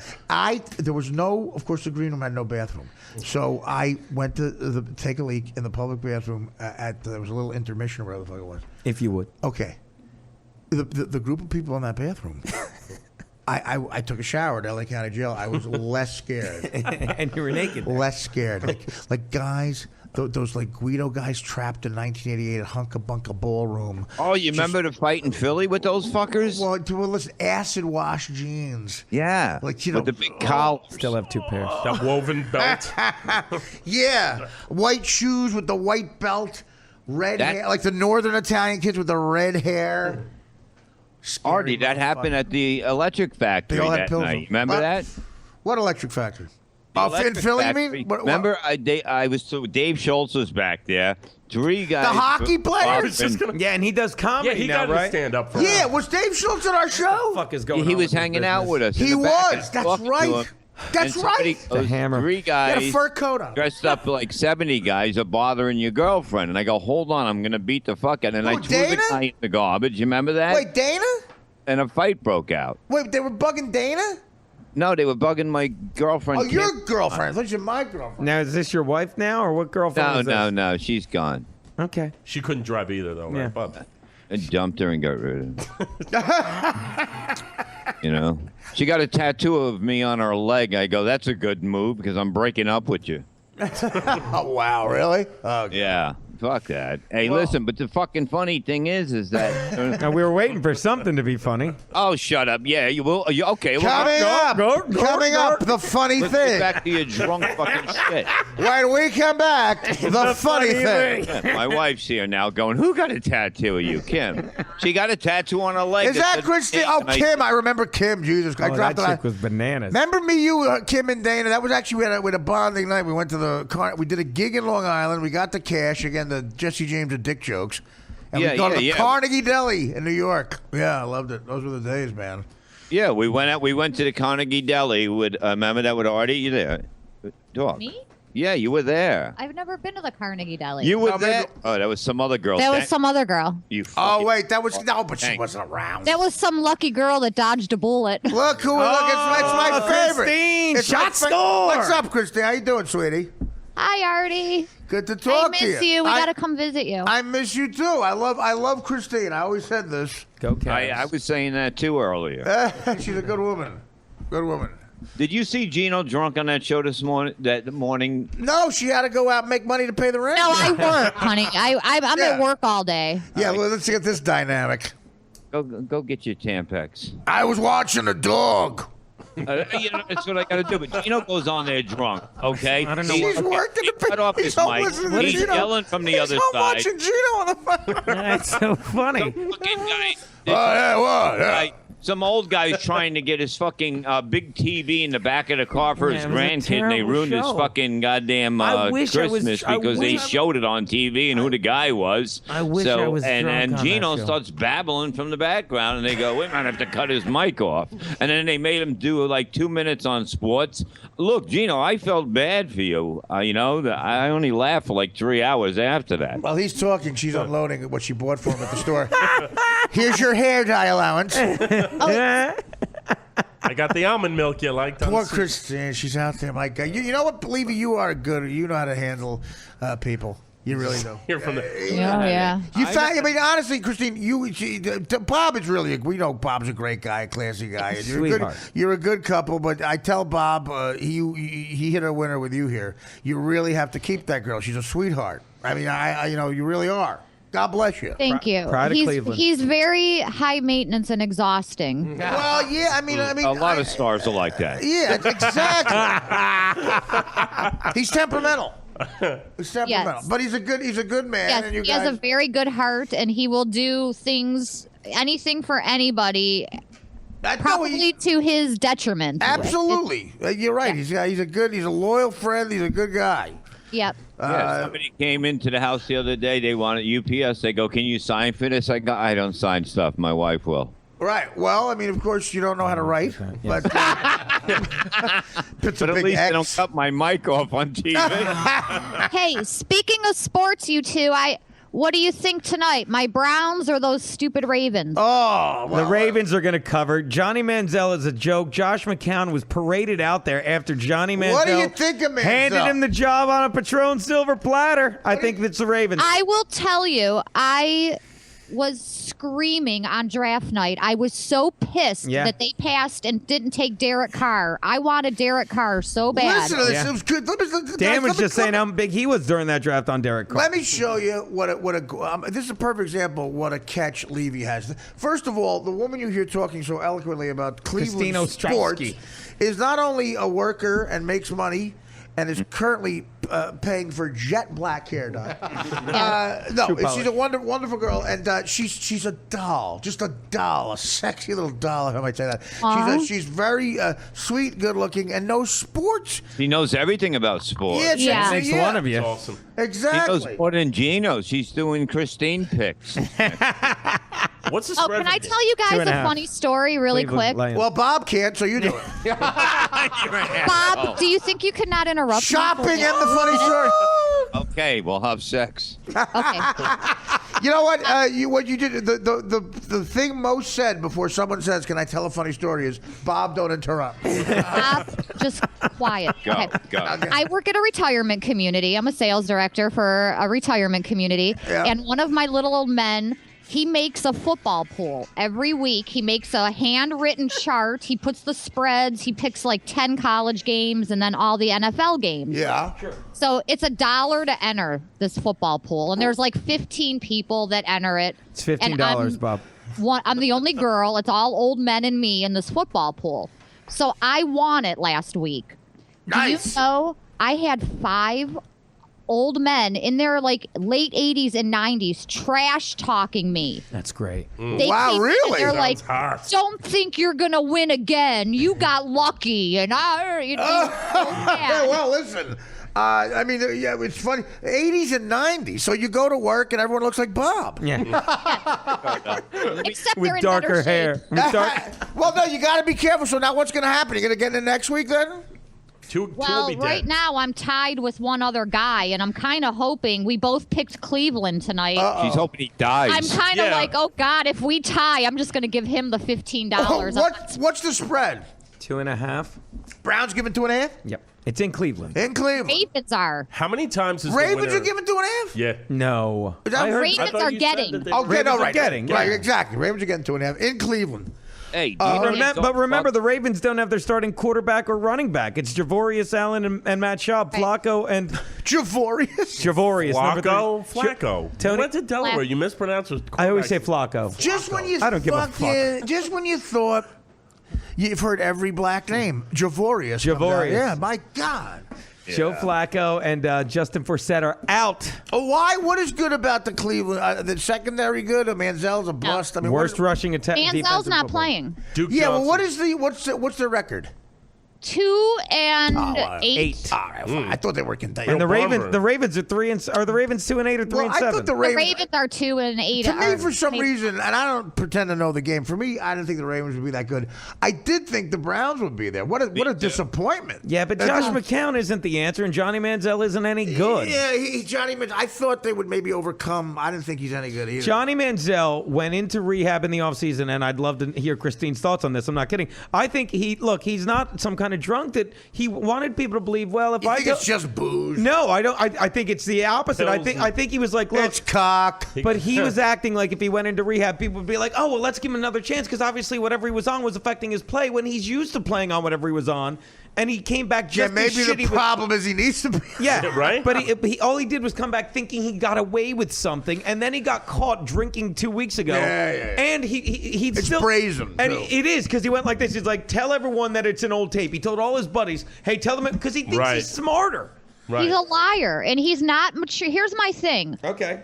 He's not mature enough to lead an NFL team. No. Those guys, the veterans especially, Joe Thomas, Alex Mack, these guys that are Pro Bowlers. Listen that to have her. I love it. they are not going to respect this little asshole spoiled brat who wants to party like he's still in college. Yeah. Like, be an adult.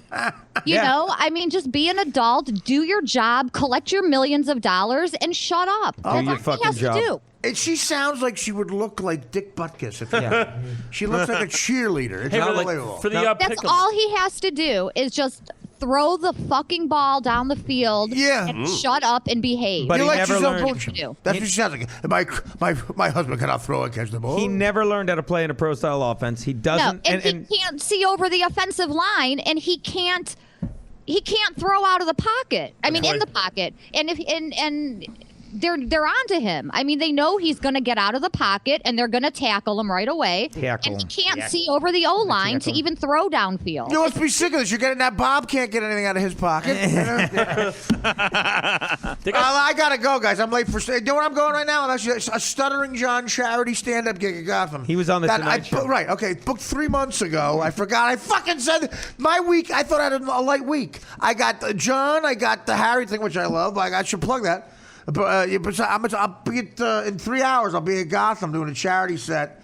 A lot of people going. Todd Barry, I think, is going. Gilbert, I think, is going. I think Chappelle is supposed to be there, according to the thing. I don't know. I got to see, but it's like a big charity that somehow John got involved with. And then I'm doing with Harry Shearer that's tomorrow, right? Tomorrow night, right. December 1st, Brooklyn Academy of what is it? Brooklyn Academy of BAM. Bam. Brooklyn Academy of Music. Brooklyn Academy of Music. I'm doing a set of some form of comedy with Paul Schaefer, right? Schaefer's going to be there. Fred Willard's going to be there. Well, Schaefer and Fred Willard, Fred Willard's my comedic hero. I love the guy. We both jerked off in theaters. Mine was too, the baseball documentary. Try to get To the Zapruder tape. Right before the head blows over.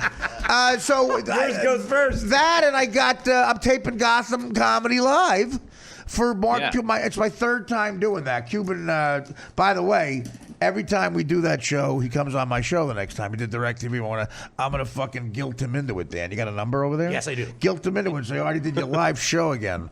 Come on the podcast. When are you doing the Gotham Comedy Live one? Well, I'm trying to give my plugs for a first time. I apologize. Jesus Christ, give him a break. Sorry, Bob, I'm drunk. Artie, can you get me on there? Can you just tell the guy I got show a up. sizzle reel? Well, here's the thing. I got shit Do to you really plug. not say sizzle reel? Is that not a thing people say? I got a sizzle reel. It's unbelievable. Let me just get my Can you plugs. not say sizzle reel anymore? I got a fucking tape. Is that a thing? You can't say sizzle reel? What are you talking about? can't.